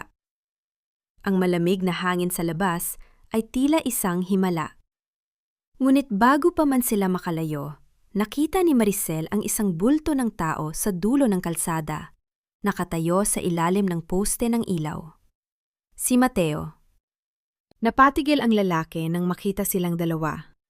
Ang kanyang muka, na kanina lang ay kalmado, ay biglang napalitan ng isang ekspresyon na hindi malaman kung takot, gulat o pagsisisi. Ngunit para kay Maricel, ang lahat ng ekspresyong yon ay wala ng halaga. Maricel! Humahakbang si Mateo papalapit. Ang kanyang mga kamay ay nakataas na tila ba gusto niyang tumulong. Salamat sa Diyos, buhay ka. Akala ko huli na ang lahat. Susubukan ko sana kayong iligtas, pero masyadong mabilis ang apoy. Isang nakakabinging sampal ang tumigil sa kasinungalingan ni Mateo. Ang sampal na iyon ay hindi lamang galing sa kamay ni Maricel. Ito ay galing sa 5 taon ng pagkabulag mula sa bawat sakripisyong ibinigay niya at mula sa bawat luhang inubos niya para sa isang taong walang kaluluwa. Huwag mong dungisan ang pangalan ng Diyos sa harap ko, Mateo, sabi ni Maricel. Ang bawat salita ay kasing talim ng isang kutsilyo. Nakita kita sa CCTV. Nakita ko ang bawat galaw mo. Nakita ko kung paano mo pinanood ang bodega habang nagliliyab ito. Nakita ko kung paano mo ako pinatay sa isip mo. Nawala ang kulay sa mukha ni Mateo. Napaatras siya. Tila ba ang babaeng nasa harap niya ngayon ay isang estrangero? At totoo nga, ang Maricel na kilala niya, ang Maricel na madaling mauto ng isang matamis na salita, ay namatay na sa loob ng bodegang yon. Mahal, makinig ka. Naguguluhan lang ako. Ginawa ko lang yon dahil sabi ni Mama ay kailangan nating gawin ang lahat para sa pamilya. Wala kang pamilya, Mateo. Pagputol ni Maricel, ang kanyang tinig ay puno ng matinding poot. Ang pamilya ay hindi pumapatay. Ang pamilya ay hindi nagnanakaw. Mas pipiliin ko pang maging abo sa gitna ng apoy na yon kaysa maging asawa ng isang demonyong tulad mo. Ang pag-ibig ko sa'yo ay tapos na. At ang digmaang sinimulan nyo? Sisiguraduhin kong kayo ang susunog sa dulo. Tinalikuran ni Maricel si Mateo, habang ang apoy sa bodega ay lalong lumalakas sa likuran nila. Ang liwanag ng sunog ay nagbigay ng mahabang anino sa kanyang bawat hakbang papalayo. Inalalayan niya si Nanay Celia, hindi lumilingon, hindi nag-aalinlangan. Sa bawat hakbang, nararamdaman ni Maricel ang pagkabura ng kanyang nakaraan. Ang hapdi ng paso sa kanyang braso ay hindi na mahalaga kumpara sa bagong lakas na nararamdaman niya sa kanyang puso. Habang pinapanood niya ang pagdating ng mga bumbero mula sa malayo, isang tanong ang umalingaw-ngaw sa kanyang diwa. Isang tanong na magiging gabay niya sa mga susunod na araw. Ano ang mangyayari kapag ang isang reynang inakala nilang mahina ay natutong gamitin ang apoy ng kanilang pagkakanulo upang muling buiin ang kanyang sariling kaharian? Ibigay mo ang kape, Maricel, at siguraduhin mong mainit, hindi tulad ng malamig mong pakikitungo sa amin itong mga nakaraang araw. Ang boses ni Doña Aurora ay puno ng pangungutya habang nakaupo siya sa gitna ng marangyang sala ng mansyon. Ang mansyong pag-aari ni Maricel, ngunit kasalukuyang pinamumugaran ng mga De Castro. Nakatingin ang matanda sa kanyang mga kuko na bagong manicured, hindi man lamang binibigyan ng sulyap ang babaeng nasa harap niya. Si Maricel ay nakatayo ng bahagya ang yuko. Wala na ang kanyang red power suit. Ngayon, suot niya ay isang simpleng duster na kupas ang kulay. Ang kanyang buhok ay nakapusod ng walang ayos at ang kanyang muka ay tila wala ng buhay. Mukha siyang isang taong tuluyan ng binalot ng depresyon pagkatapos ng sunog sa bodega. Ito ang kanyang pinakamahusay na pagganap, ang pagpapanggap na isang sugatang ibon na wala ng lakas na lumipad. "Heto na po ang kape, Doña Aurora," mahinang sabi ni Maricel. Ang kanyang boses ay nanginghinig ng bahagya. Ipinatong niya ang tasa sa mesa ng may labis na pag-iingat. Tila ba natatakot siyang makagawa ng kahit anong ingay? Lumabas si Mateo mula sa itaas, nakasuot ng mamahaling silk na bathrobe. Kinuha niya ang isang pirasong tinapay mula sa mesa at tiningnan si Maricel mula ulo hanggang paa nang may halong pandidiri at pangingibabaw. "Kita mo na, Maricel?" sabi ni Mateo habang humihigop ng kape. "Sabi ko naman sa'yo, sa huli, sa amin ka rin babalik. Wala kang silbi kung wala ang proteksyon ng mga De Castro." Pagkatapos ng sunog, sino na ang maniniwala sa isang baliw na businesswoman na hindi man lang maingatan ang sariling bodega? Ang balita sa labas, ikaw ang nagpasunog noon para makakuha ng insurance money. Kumirot ang puso ni Maricel. Hindi dahil sa sakit, kundi dahil sa matinding pagkamuhi.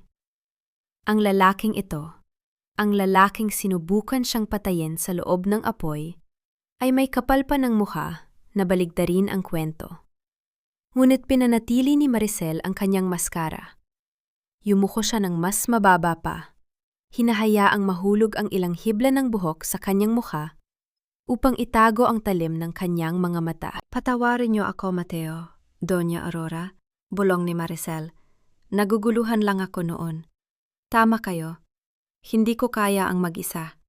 Natatakot ako sa mga demanda. Natatakot ako na mawala ang lahat ng iniwan ni Papa." "Mabuti naman at natauhan ka," tugon ni Aurora. Ang kanyang ngiti ay tila isang ahas na nakahanap ng biktima.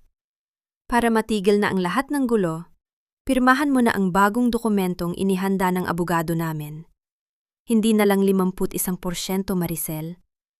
Ibigay mo na ang buong kontrol. Kami na ang magpapatakbo ng kumpanya, at ikaw, mananatili ka rito sa mansyon. Bilang asawa ni Mateo, bilang taga-silbi sa pamilyang nagligtas sa iyo mula sa kalsada." Isang matinding katahimikan ang bumalot sa sala. Nararamdaman ni Maricel ang hangin na tila humihinto sa paligid. Ang bawat salita ni Aurora ay isang sampal sa kanyang dangal, isang pagtatangka na gawin siyang isang alipin sa sarili niyang pamamahay. "Pipirmahan ko po," sabi ni Maricel. Ang kanyang boses ay tila isang hikbi. "Pero may hiling lang ako. Gusto ko, bago ang lahat, magkaroon tayo ng isang huling hapunan bilang isang pamilya bukas ng gabi. Gusto kong ipakita sa inyo na maluwag sa loob ko ang pagbibigay ng lahat. Pagkatapos ng hapunang iyon, pipirmahan ko ang lahat ng gusto nyo sa harap ng inyong mga piling saksi." Nagkatinginan si Aurora at Mateo. Isang mapanuring ngiti ang sumilay sa kanilang mga labi. Para sa kanila, ito na ang huling hininga ng isang talunang kalaban. Isang desperadong hiling ng isang babaeng wala ng baraha. "Sige, pagbibigyan ka namin," sabi ni Mateo habang tinatapik ang balikat ni Maricel. Isang haplos na nagpadire sa kanyang buong pagkatao. "Magluto ka ng pinakamasarap na putahe. Ipakita mo sa amin na karapat-dapat kang maging isang De Castro. Kahit bilang isang sunod-sunuran lang." Nang makaalis ang mag-ina upang mag-celebrate sa pool area, naiwan si Maricel sa kusina. Dahan-dahan niyang kinuha ang basahan at pinunasan ang mesa. Ang kanyang bawat galaw ay mabagal, tila isang tapat na katulong.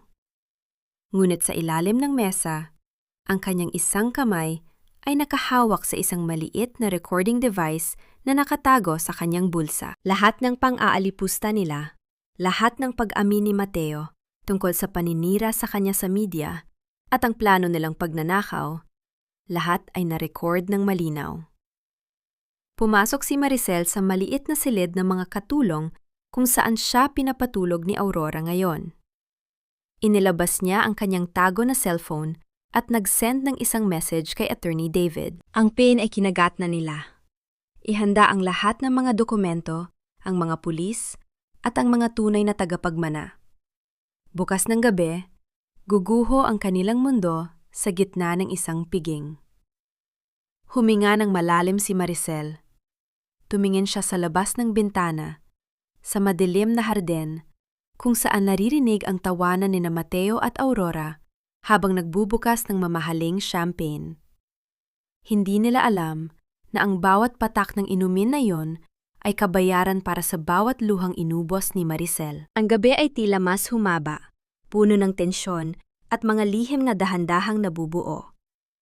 Sa bawat tibok ng relo, papalapit ng papalapit ang oras ng paghuhukom. Ano ang lasa ng hustisya kapag isinilbi ito sa isang hapunang puno ng pagkakanulo? At magagawa kaya ni Maricel na panatilihin ang kanyang maskara hanggang sa huling sandali o sasabog ang kanyang galit bago pa man dumating ang bukas? Ang kontrata ay nakalatag na sa mesa. Naghihintay na lamang ng isang pirma na magiging mitsa ng kanilang kabiguan. Pirma na, Maricel. Huwag mo nang patagalin ang gutom namin sa mga drama mong walang kwenta. Ang tinig ni Doña Aurora ay parang talim ng kutsilyo na humihiwa sa bango ng nilutong pagkain sa loob ng engrandeng dining room. Nakaupo ang matanda sa kabisera ng mesa. Tila ba siya ang tunay na reyna ng tahanang yon? Sa tabi niya ay si Mateo, na may ngiti ng isang taong nanalo sa loto at isang abogadong binayaran nila upang saksihan ang tuluyang pagsuko ni Maricel. Nakatayo si Maricel sa gilid. Hawak ang isang bote ng mamahaling alak. Ang kanyang mga kamay ay tila nanginginig at ang kanyang paningin ay nakatungo sa sahig. Sa harap niya ay nakalatag ang mga dokumentong maglilipat ng bawat hibla ng kanyang pinaghirapang kumpanya sa kamay ng mga De Castro.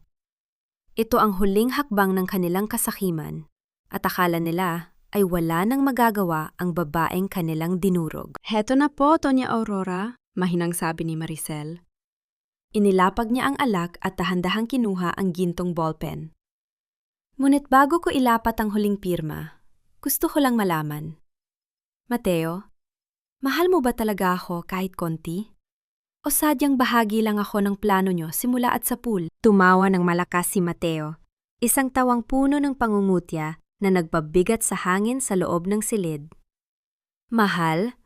Maricel, seryoso ka ba? Ang pag-ibig ay para sa mga mahihina. Ang kailangan namin ay ang pera mo, ang kumpanya mo, at ang pangalang itinayo ng tatay mo. Isang malaking proyekto ka lang, at sa wakas, tapos na ang trabaho ko. Ngayon, pirmahan mo na yan para makaalis ka na sa pamamahay na ito. Naramdaman ni Maricel ang isang matinding kirot sa kanyang dibdib. Ngunit hindi ito ang kirot ng isang pusong sawi. Ito ay ang huling pagputok ng bawat hibla ng pasensya at pag-asa. Ang bawat salita ni Mateo ay naging selyo sa kanyang desisyon. Dahan-dahan siyang tumayo ng tuwid. Ang kanyang balikat ay hindi na nakayuko, at ang kanyang mga mata ay nag-angat, hindi na puno ng luha, kundi puno ng isang nakakatakot na liwanag. "Salamat, Mateo," sabi ni Maricel. Ang kanyang boses ay biglang naging matatag at malakas, nanginghibabaw sa buong silid. "Salamat sa pag-amin. Dahil ang bawat salitang binitiwan mo ay na-record ng malino para sa buong mundo." Biglang napatigil ang tawanan. Kumunot ang noo ni Doña Aurora. "Anong sinasabi mo?" Ipinatong ni Maricel ang kanyang cellphone sa mesa. Mula rito, umalingaw-ngaw ang boses ni Mateo kanina, kasama ang mga pag-amin nila kagaba tungkol sa panununog sa bodega at ang pag-freeze sa accounts ni Maricel sa ilalim ng maling paratang. Ang bawat bastos na salita, ang bawat plano ng pagnanakaw, Lahat ay naririnig ng bawat taong nasa loob ng silid. Hindi lang yan, patuloy ni Maricel habang itinatapon ang gintong ballpen sa malayo. Ang dokumentong gusto niyong pirmahan ko, hindi yan transfer of shares. Yan ay isang formal na reklamo para sa plunder, arson at grave coercion. At ang abogadong dala niyo? Si Attorney David ay matagal nang nakikipag-ugnayan sa kanya. Bumukas ang malaking pinto ng dining room. Pumasok si Attorney David, kasunod ang ilang mga pulis at isang matandang lalaki na nakasuot ng formal na barong Tagalog. Sa sandaling makita ni Doña Aurora ang matandang lalaki, nawalan ng kulay ang kanyang muka. Ang kanyang baso ng alak ay dahan-dahang nalaglag mula sa kanyang kamay. Lumika ng isang madugong mansa sa puting tablecloth. Santiago? Bulong ni Aurora. Ang kanyang boses ay tila isang hangin na nawalan ng lakas. Aurora, sabi ng matandang lalaki. Ako ang tunay na kapatid ni Arturo Santiago. At nalaman ko na ang lahat.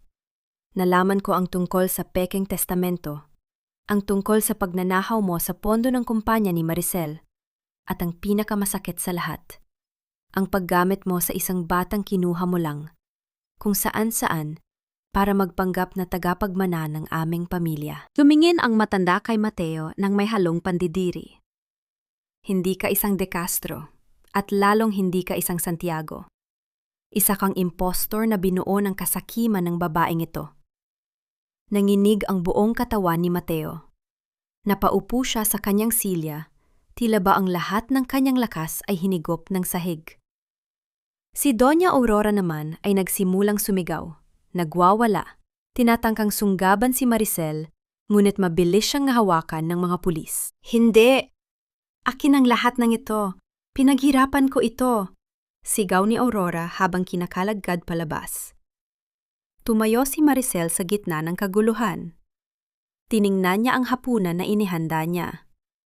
Isang huling hapunan na naging hatol sa kanilang lahat.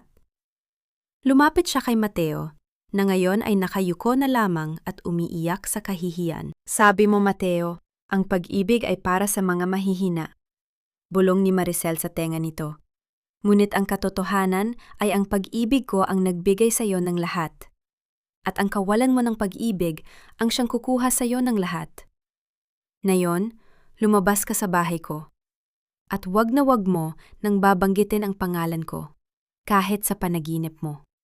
Habang dahan-dahang inalalayan ng mga pulis ang mga De Castro palabas ng mansyon, muling tumahimik ang paligid. Ang malawak na dining room ay muling naging payapa, ngunit puno ng bigat ng nakaraan. Lumapit si Nanay Celia kay Maricel at niyakap ito ng mahigpit. Tapos na, anak. Tapos na ang gabi. Bulong ng matanda. Tumingin si Maricel sa portrait ng kanyang ama na nakasabit sa tapat ng mesa. Naramdaman niya ang isang mahabang buntong hininga na kumawala sa kanyang dibdib. Isang pagpapalaya na matagal na niyang hinahanap. Ngunit sa gitna ng kanyang tagumpay, isang tanong ang nananatili sa kanyang isipan. Paano mo muling bubuuin ang isang buhay na winasak ng mga taong itinuring mong langit? At sapat na ba ang pagkakulong ng mga kaaway para tuluyang maghilom ang mga sugat na iniwan nila sa iyong kaluluwa? Lumingon si Maricel sa bintana. Ang madilim na gabi ay dahan-dahang napapalitan ng unang sinag ng bukang liwayway. Isang bagong araw ang darating, ngunit ang landas patungo sa tunay na kapayapaan ay tila nagsisimula pa lamang. Ang batas ay walang kinikilingan, Doña Aurora. At sa gabing ito, ang inyong marangyang pangalan ay magiging isang malaking bahid na lamang sa kasaysayan ng pamilyang Santiago. Ang tinig ni Attorney David ay malamig at formal, habang binabasa ang warrant of arrest sa gitna ng magulo at maingay na mansyon. Ang mga asul at pulang ilaw mula sa mga sasakyan ng pulis ay kumikislap sa mga bintana. Tila ba nagbibigay ng isang nakakahilong kulay sa bawat sulok ng bahay na dati ay simbolo ng kapangyarihan ni Aurora. Nakatayo si Maricel sa itaas ng grand staircase, nakatingin sa ibaba ng may halong lungkot at panlulumo. Wala na ang kanyang galit. Ang natitira na lamang ay ang pagod ng isang pusong nagnanais na ng kapayapaan. Pinapanood niya si Doña Aurora na nagpupumigla sa hawak ng mga pulis. Ang kanyang mamahaling gown ay gusot-gusot na at ang kanyang buhok na laging maayos ay nakalaylay na sa kanyang mukha. Hindi niyo ako pwedeng hawakan. Hindi niyo ba kilala kung sino ako?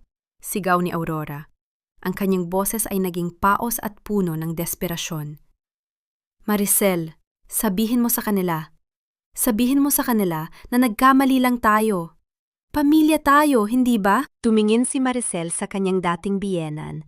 Ngunit wala siyang nakitang anuman kundi isang matandang naliligaw sa sarili nitong mga kasinungalingan. Ang pamilya ay hindi nagtatangkang pumatay, Aurora. Ang pamilya ay hindi nagdanahaw ng kinabukasan ng iba.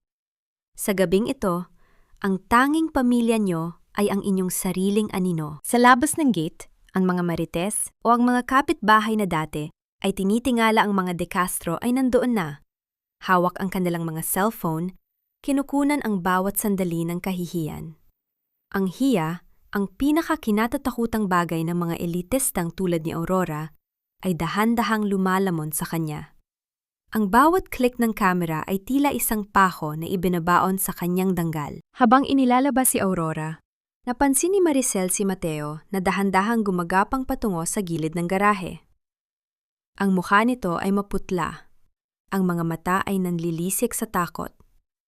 Sa gitna ng kaguluhan, walang nakapansin sa kanya, kundi si Maricel.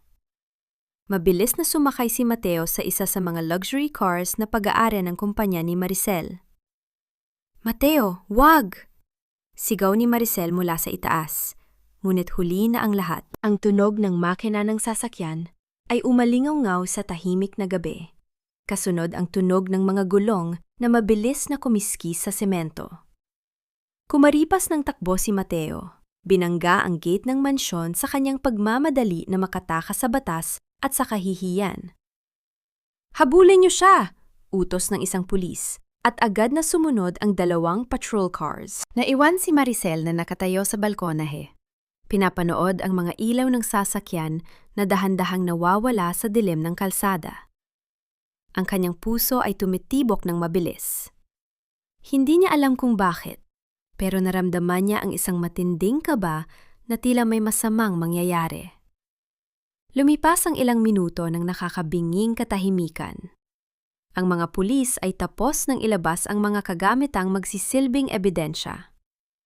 Lumapit si Nanay Celia kay Maricel at hinawakan ang kanyang malamig na kamay. Anak, tapos na. Hayaan mo na ang batas ang gumawa ng paraan, bulong ni Nanay Celia. Ngunit bago pa man makasagot si Maricel, tumunog ang radyo ng isa sa mga pulis na naiwan. Ang boses mula sa kabilang linya ay puno ng tensyon at kaba. Control, we have a 10:50 incident at the intersection of McKinley. The suspect's vehicle lost control while overspeeding. The car hit a concrete post and flipped twice. Requesting for immediate medical assistance. Repeat, immediate medical assistance needed. Tila huminto ang mundo ni Maricel. Ang bawat salita mula sa radyo ay parang isang mabigat na hampas sa kanyang diwa. Kahit na matindi ang galit niya kay Mateo, kahit na sinubukan siyang patayin nito, ang alaala ng 5 taon na akala niya ay totoo silang nagmamahalan ay biglang nagbalik. Mateo, bulong ni Maricel. Ang kanyang mga mata ay napuno muli ng luha. Mabilis siyang gumaba at sumakay sa sasakyan ni Attorney David upang pumunta sa lugar ng aksidente. Pagdating nila doon, ang paligid ay puno ng mga basag na salamin, ang amoy ng sunog na goma, at ang usok na nanggagaling sa nawasak na sasakyan. Ang kotseng dati ay kinang ng tagumpay ay isa na ngayong tumpok ng bakal na nakabaliktad sa gitna ng kalsada. Nakita ni Maricel ang mga rescuers na pilit na kinukuha ang isang katawan mula sa loob ng sasakyan. Duguan si Mateo, walang malay, at ang kanyang mukha ay halos hindi na makilala. Sa tabi ng kanyang kamay na nakalaylay, nakita ni Maricel ang isang bagay na nalaglag mula sa bulsa nito. ang locket ng kanyang ama na ninakaw ni Mateo sa katedral. Naramdaman ni Maricel ang isang matinding pait sa kanyang lalamunan. Ang karma ay hindi lamang dumating sa pintuan ni Mateo. Ito ay sumalubong sa kanya sa kalsada nang may matinding hagupit. Buhay pa ba siya? Tanong ni Maricel sa isang paramedic. Ang kanyang boses ay nanginginig. Tumingin sa kanya ang paramedic nang may malungkot na ekspresyon. Mahina ang pulso niya, ma'am. Malaki ang nawalang dugo at may matinding pinsala sa kanyang ulo. Gagawin namin ang lahat, pero sa ganitong klase ng aksidente, kailangan natin ng himala. Habang dahan-dahang inilalagay si Mateo sa loob ng ambulansya, tumingin si Maricel sa madilim na langit. Ang ulan ay dahan-dahang pumatak, tila ba nakikiramay sa trahedyang naganap. Sa mga sandaling iyon, hindi maramdaman ni Maricel ang tagumpay. Ang tanging nararamdaman niya ay ang kawalan. Ang lalaking minahal niya ay nakikipaglaban para sa kanyang buhay, habang ang babaeng naging ina nito ay nasa likod na ng rehas. Ang kaharian na binuo nila sa kasinungalingan ay tuluyan ng gumuho. Ngunit habang tinititigan ni Maricel ang lumalayong ambulansya, isang hinala ang pumasok sa kanyang isipan.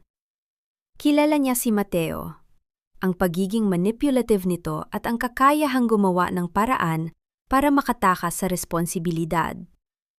Totoo nga ba ang pinsalang ito? O ito ba ang huling alas ni Mateo upang makuha muli ang awa ni Maricel at makatakas sa kulungan?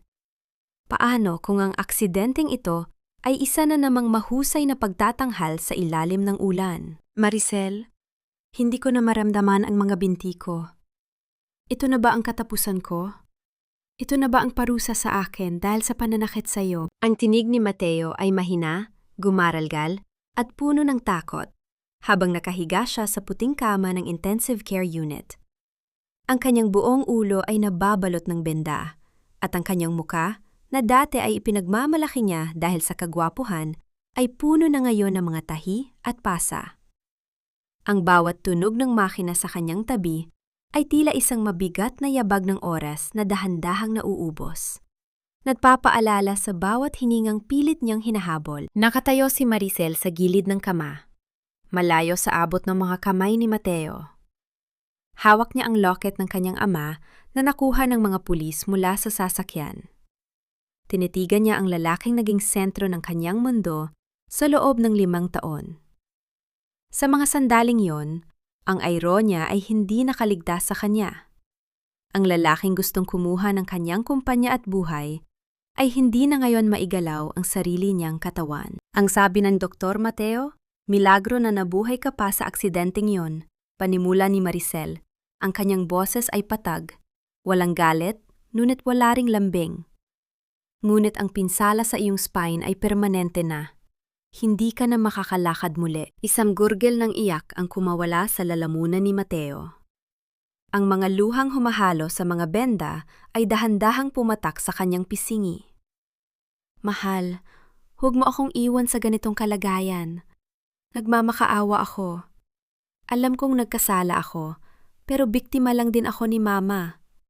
Patawarin mo ako, Maricel. Simulan natin muli. Kahit ganito na ako, kailangan kita. Naramdaman ni Maricel ang pamilyar na bigat sa kanyang puso. Ang tukso na maawa, ang kasanayan na maging tagapagligtas. Noong una niyang makilala si Mateo, ang pagiging protector niya ang siyang ginamit ng lalaki upang mapasok ang kanyang buhay. Ngunit sa pagkakataong ito, habang tinititigan niya ang mga matang puno ng pagsusumamo ni Mateo, may isang bagay na nagbago sa loob niya. Naalala niya ang init ng apoy sa bodega.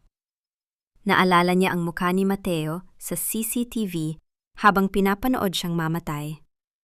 At naalala niya ang bawat kasinungalingang isinilbi sa kanya sa ilalim ng maskara ng pag-ibig. Mateo, sa loob ng 5 taon, pinili kita higit sa sarili ko. Pinili kong maniwala sa iyo kaysa sa sarili kong kutob. Pinili kong ibigay ang lahat para lang maging sapat ako sa pamilya mo, sabi ni Maricel. Dahan-dahang inilalapag ang locket sa maliit na mesa sa tabi ng kama. Ngunit sa pagkakataong ito, hindi na ikaw ang pipiliin ko. Anong ibig mong sabihin? Tanong ni Mateo. Ang kanyang monitor ay nagsimulang tumunog ng mas mabilis dahil sa kaba. Inilabas ni Maricel ang isang folder mula sa kanyang bag. Hindi ito ang transfer of shares. Ito ay ang dokumento para sa formal na annulment ng kanilang pagsasama at ang pagbawi sa bawat piraso ng ari-ari ang kinuha ni Mateo sa pamamagitan ng panloloko. Ito ang huli nating ugnayan, Mateo. Pipirmahan mo ito o hahayaan ko ang korte na kunin ang lahat mula sa iyo habang nasa loob ka ng kulungan ng ospital na ito.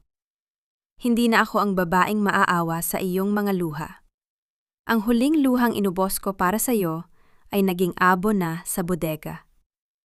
Maricel, please. Mamamatay ako kung wala ka. Sino ang mag-aalaga sa akin? Sigaw ni Mateo.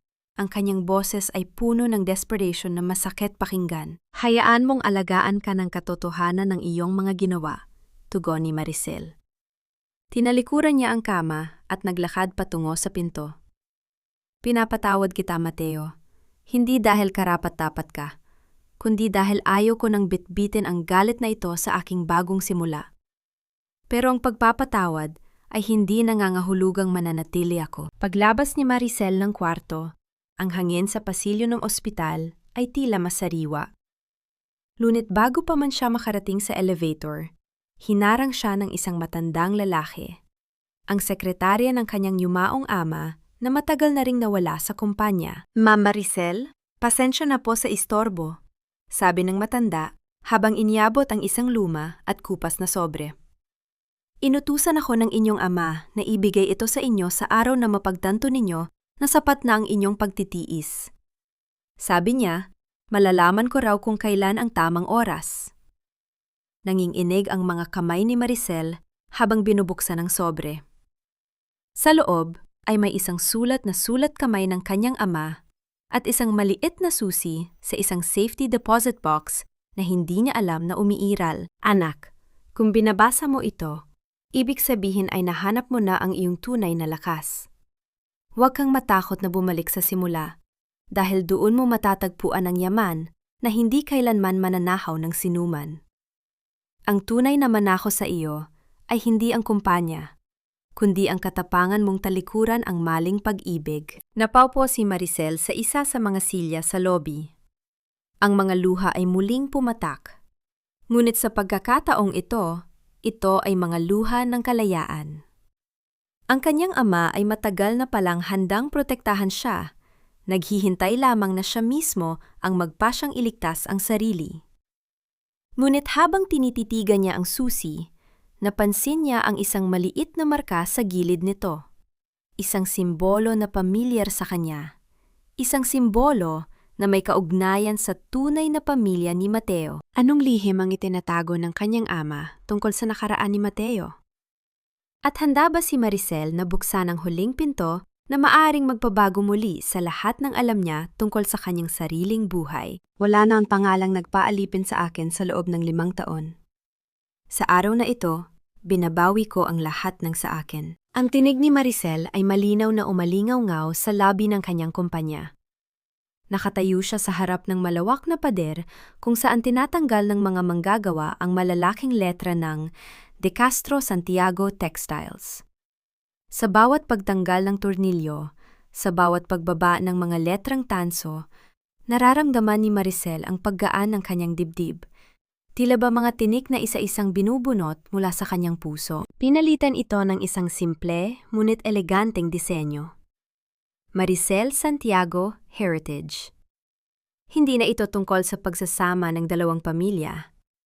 Ito ay tungkol sa kanyang sariling pagkakakilanlan, sa dangal ng kanyang ama, at sa kakayahan niyang tumayo sa sarili niyang mga paa. Naglakad si Maricel patungo sa kanyang bagong opisina.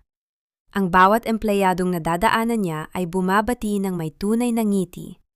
Hindi dahil sa takot, kundi dahil sa respeto. Alam nila ang pinagdaanan ng kanilang boss. Nakita nila kung paano ito nasunog sa apoy ng pagkakanulo at kung paano ito muling sumibol mula sa abo. Ma'am Maricel, handa na po ang mga bata sa foundation. sabi ng kanyang secretary. Tumango si Maricel at ngumiti. Isang buwan na ang nakalilipas mula nang itatag niya ang Santiago Orphanage Center. Ang kanyang kumpanya ay hindi na lamang nakatuon sa pagkita ng pera. Ngayon, bahagi ng bawat kitang kinikita nila ay napupunta sa pagpapatayo ng mga tahanan para sa mga batang tulad niya noon, mga batang naghahanap ng pamilya. Habang binibisita niya ang mga bata sa foundation ng hapang iyon, naramdaman ni Maricel ang isang kakaibang uri ng kaligayahan. Isang batang babae na may mga matang puno ng kuryosidad ang lumapit sa kanya at ibinigay ang isang drawing ng isang malaking puno na may maraming bunga. Para sa inyo po, Ma'am Maricel, sabi ni Nanay Celia, kayo raw po ang aming sandigan, sabi ng bata. Napayak si Maricel. Ngunit sa pagkakataong ito, ang mga luha niya ay matamis. Niyakap niya ang bata ng mahigpit. Sa loob ng maraming taon, naghanap siya ng pamilya sa maling tao, sa maling paraan. Ngayon, napagtanto niya na ang pamilya ay hindi lamang nabubuo sa dugo o sa isang singsing sa kasal. Ito ay nabubuo sa bawat pusong binubuksan mo para sa iba. Sa gabi, bago siya matulog sa kanyang sariling kwarto sa mansyon, na ngayon ay puno na ng liwanag at sariwang hangin, inilabas ni Maricel ang susi na ibinigay ng sekretarya ng kanyang ama. Binuksan niya ang safety deposit box na matatagpuan sa loob ng kanyang sariling kwarto. Isang lihim na compartment sa likod ng portrait ng kanyang ama. Sa loob ng box, hindi pera ang natagpuan niya, kundi isang album ng mga larawan at isang legal na kasunduan. Ang mga larawan ay nagpapakita ng kanyang ama na may kasamang isang batang lalaki sa isang parke. Nang tignan niyang mabuti, nanlaki ang kanyang mga mata. Ang batang iyon si Mateo, ngunit ang kasunduan sa ilalim ng mga larawan ang nagbabago sa lahat. Ito ay isang kasunduan ng guardianship.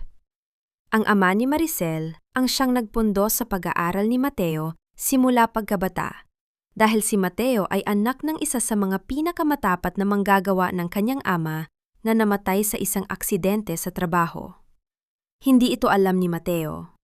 Inakala ni Mateo na ang pera ay galing sa kayamanan ni Aurora. Ang pag-ibig ni Maricel kay Mateo ay hindi pala nagkataon lamang. Ang kanyang ama ay matagal nang nanalangin na sana ay si Mateo ang maging katuwang ni Maricel, dahil alam nito ang pinagmulan ng bata. Ngunit hindi inaasahan ng kanyang ama na lalaki si Mateo sa ilalim ng laso ni Doña Aurora na siyang kumuha sa bata upang gamitin sa kanyang mga maitim na plano. Pa, sadyang mapaglaro ang tadana, bulong ni Maricel habang hinahaplos ang larawan ng kanyang ama. Ang lalaking inilaan niyo para protektahan ako, ang siya mismo sumubok na wasakin ako. Naramdaman ni Maricel ang isang malalim na kapayapaan. Wala na siyang kailangang itanong pa. Ang lahat ng nangyari ay may dahilan. Ang kanyang pagkakamali ay naging hagdan upang mahanap niya ang kanyang tunay na kapangyarihan. Kinabukasan, isang formal na sulat ang dumating sa kanyang mesa. Ito ay isang alok ng partnership mula sa isang international textile firm na nakabase sa Europa. Ang lagda sa ibaba ay mula sa isang Gabriel Santiago, ang tunay na tagapagmana ng pamilya Santiago na kinalaban ni Aurora. Gusto niyang makipagkita sa inyo, ma'am. Sabi niya, meron daw siyang gustong ibalik na pagmamay-ari ng inyong ama na matagal nang hinahawakan ng kanilang pamilya, sabi ng kanyang secretary. Kumunot ang noo ni Maricel. Sino si Gabriel Santiago? At ano ang kaugnayan nito sa huling bahagi ng puzzle na binuo ng kanyang ama? Humarap si Maricel sa malawak na bintana ng kanyang opisina. Pinagmamasda ng paglubog ng araw na nabibigay ng kulay ginto sa buong lungsod. Ang kanyang puso ay handa na para sa kung anuman ang darating. Hindi na siya natatakot sa dilim dahil alam na niya kung paano gumawa ng sariling liwanag. Ngunit sa gitna ng katahimikan, isang pamilyar na amoy ng pabango ang humalo sa hangin. Ang pabangong ginagamit ni Mateo. Mabilis na lumingon si Maricel, ngunit wala siyang nakitang sinuman. Ang tanghing nandoon ay ang bukas na pinto ng kanyang opisina at ang tunog ng isang marahang hakbang na papalayo sa pasilyo. Buhay pa ba ang anino ng nakaraan? O ang kanyang isipan lamang ang naglalaro sa kanya sa gitna ng tagumpay? Ang pinakamahirap na bahagi ng paglalakbay ay hindi ang pag-alis sa madilim na nakaraan, kundi ang pagyakap sa liwalag ng isang bagong simula ng walang takot. 1 taon na ang lumipas. Nakatayo si Maricel sa malawak na garden ng kanyang mansyon. Hawak ang isang baso ng sariwang juice habang pinapanood ang pagsikat ng araw. Ang hamog sa mga dahon ng kanyang mga paboritong orchid ay nagnaningning na parang mga diamante sa ilalim ng unang sinag ng umaga. Wala na ang amoy ng usok. Wala na ang bigat ng mga tanikalang gawa sa kasinungalingan. Ang tanging naririnig niya ay ang masayang awit ng mga ibon at ang marahang kaluskos ng hangin sa mga puno. Sa loob ng 1 taon, maraming nagbago. Ang Maricel Santiago Heritage ay naging simbolo ng katatagan sa buong bansa. Hindi na lamang ito isang kumpanya ng tela. Ito ay naging isang komunidad na nagbibigay ng pag-asa sa mga manggagawa at tulong sa mga nangangailangan. Bumukas ang pinto ng garden at iniluwa si Attorney David. May dala siyang ilang mga dokumento. Ngunit ang kanyang mukha ay mas relax na ngayon kumpara noong nakaraang taon. Ma'am Maricel, may balita na mula sa korte. Simula ni David habang nauupo sa tapat niya. Doña Aurora was sentenced to life imprisonment for multiple counts of fraud, arson, and now, even human trafficking records were found linked to her past businesses. She is still the same. Bitter and refuses to accept the truth. But she can no longer hurt anyone. Tumango si Maricel ng dahan-dahan. Ang pangalan ni Aurora ay hindi na nagdudulot ng kaba sa kanyang dibdib. Sa halip, ang nararamdaman niya ay isang malalim na awa para sa isang taong piniling mamatay sa gitna ng sarili nitong kasakiman. At si Mateo? Mahinang tanong ni Maricel. Nasa isang government-run care facility siya, sagot ni David. Dahil wala na silang ari-arian at tinanggihan siya ng pamilya Santiago, doon na siya nananatili. Sinasabi ng mga nurse na madalas siyang tumititig sa bintana at binabanggit ang pangalan mo. Pero ayon sa batas, hindi na siya pwedeng lumapit sa iyo kahit kailan. Isang mahabang buntong hininga ang kumawala sa mga labi ni Maricel. Ang karma ay hindi laging mabilis. Ngunit kapag dumating ito ay ganap. Si Mateo, na dati ay gustong lumipad ng mataas sa pamamagitan ng pakpak ng iba, ay ngayon ay nakakulong sa sarili niyang katawan na hindi na makagalaw. Sapat na yon, David, sabi ni Maricel. Wala na akong galit. Ang galit ay isang uri ng pagkapit at matagal na kitang piniling bumitaw. Maya-maya pa, dumating si Nanay Celia na may dalang merienda. Anak, may panauhin ka sa labas. Si Sir Gabriel Santiago. Sabi niya ay meron siyang mahalagang pag-uusap para sa inyong bagong proyekto sa Europa. Tumayo si Maricel at inayos ang kanyang simpleng puting damit. Naglakad siya patungo sa gate kung saan nakatayo ang isang lalaking may kagalang-galang na tindig at mga matang puno ng respeto.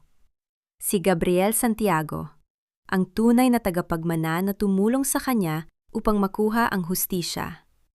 Hindi tulad ni Mateo, ang presensya ni Gabriel ay payapa, walang pressure at puno ng katapatan. Maricel, bati ni Gabriel ng may ngiti. Handa ka na bang ipakita sa mundo kung ano ang kayang gawin ng isang Santiago? Tumingin si Maricel sa kanyang paligid, sa kanyang kumpanya sa malayo, sa foundation na puno ng mga bata, at kay Nanay Celia na nakangiting nakatingin sa kanya.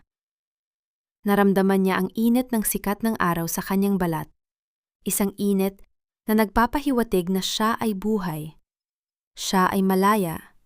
At siya ay sapat na. Handa na ako, Gabriel, sagot ni Maricel ng may buong katiyakan. Ngunit sa pagkakataong ito, hindi ko na kailangang patunayan ang sarili ko sa sinuman. Gagawin ko ito dahil ito ang gusto ko, at dahil ito ang tama. Habang naglalakad silang dalawa patungo sa opisina, tumigil sandali si Maricel sa tapat ng portrait ng kanyang ama na inilipat niya sa lobby ng mansyon. Hinaplos niya ang frame nito ng huling pagkakataon para sa araw na yon. Pa, nahanap ko na ang aking trono, bulong niya. At hindi ito gawa sa ginto o sa shares ng kumpanya. Gawa ito sa kapayapaan na ako mismo ang nagtanim sa aking puso. Ang bagong simula ay hindi nangangahulugang mawawala ang mga pilat ng nakaraan. Ang mga pilat na iyon ay mananatili, nagsisilbing mapa ng kanyang mga napangtagumpayan. Ngunit sa ilalim ng malawak na asul na langit ng Manila, si Maricel Santiago ay hindi na isang biktima. Siya ay isang reyna ng kanyang sariling buhay, isang babaeng natutong magmahal muli, simula sa kanyang sarili. Ang bawat yabag ng kanyang sapatos sa semento ay tila isang ritmo ng isang bagong awit. Isang awit ng tagumpay, ng patawad, at ng walang hanggang pag-asa. Sa dalampasigan ng Batangas, habang ang araw ay dahan-dahang lumulubog at magpipinta ng kulay kahel at lila sa kalangitan, nakatayo si Maricel. Ang hangin mula sa dagat ay may dalang amoy ng asin at kalayaan, marahang nilalaro ang kanyang puting bestido at ang ilang hibla ng kanyang buhok. Wala na ang mabigat na sapatos ng isang businesswoman. Wala na ang mahigpit na pagkakasakal ng mga responsibilidad sa Manila. Sa pagkakataong ito, siya ay isang babaeng muling nakikinig sa tibok ng sarili niyang puso. Tumingin siya sa kanyang mga kamay. Wala na doon ang panginginig na dulot ng takot at galit. Sa halip, naroon ang mga pilat mula sa sunog sa bodega. Mga pilat na hindi na niya ikinahihiya. Para sa kanya, ang mga ito ay medalya ng isang digmaang kanyang napanalunan. Mga paalala na siya ay dumaan sa apoy, ngunit hindi tuluyang natupok. Maricel, ang pagkain ay handa na. Tawag ni Gabriel mula sa maliit na cottage sa likuran. Hindi ito isang maranyang piging na puno ng mga taong mapagpanggap. Ito ay isang simpleng hapunan na inihanda ni Nanay Celia, isang hapon ng puno ng tunay na pagmamahal at tawanan. Mumiti si Maricel at tumango. Ngunit nanatili muna siya ng ilang sandali sa tapat ng dagat. Naalala niya si Mateo at si Doña Aurora. Noong nakaraang linggo, nakatanggap siya ng balita na tuluyan ang nawala ng boses si Aurora sa loob ng kulungan dahil sa labis na pagsigaw at sama ng loob. Si Mateo naman ay nananatiling tahimik sa kanyang wheelchair, pinagmamasdan ang mundo na dahan-dahang lumalayo sa kanya. Napagtanto ni Maricel na ang pagpapatawad ay hindi isang regalo para sa mga taong nanakit sa kanya. Ito ay isang regalo para sa kanyang sarili. Pinatawad niya sila hindi dahil karapat-dapat sila, kundi dahil ayaw na niyang bigyan sila ng puwang sa kanyang isipan. Sa pagbitaw niya sa galit, doon lamang siya tunay na nakalaya. Ang tunay na hiya o kahihiyan ay hindi ang pagiging ulila o ang pag-iwan sa altar. Ang tunay na kahihiyan ay ang pagkawala ng dangal para sa pera. At ang tunay na pag-asa ay hindi matatagpuan sa pangako ng isang lalaki, kundi sa lakas ng isang babaeng marunong tumayo matapos ang bawat pagkabigo. Habang naglalakad si Maricel patungo sa cottage, nararamdaman niya ang bawat butil ng buhangin sa kanyang mga paa. Ang bawat hakbang ay puno ng katiyakan. Alam niya na sa mga susunod na araw, maaaring may mga bagong bagyong darating. Ngunit hindi na siya natatakot. Dahil ngayon, alam na niya na siya ang arkitekto ng sarili niyang kaligayahan. Sa ilalim ng unang bituin na sumilip sa langit, isang huling tingin ang ibinigay ni Maricel sa abot tanaw. Isang tahimik na, "Salamat," ang kumawala sa kanyang mga labi.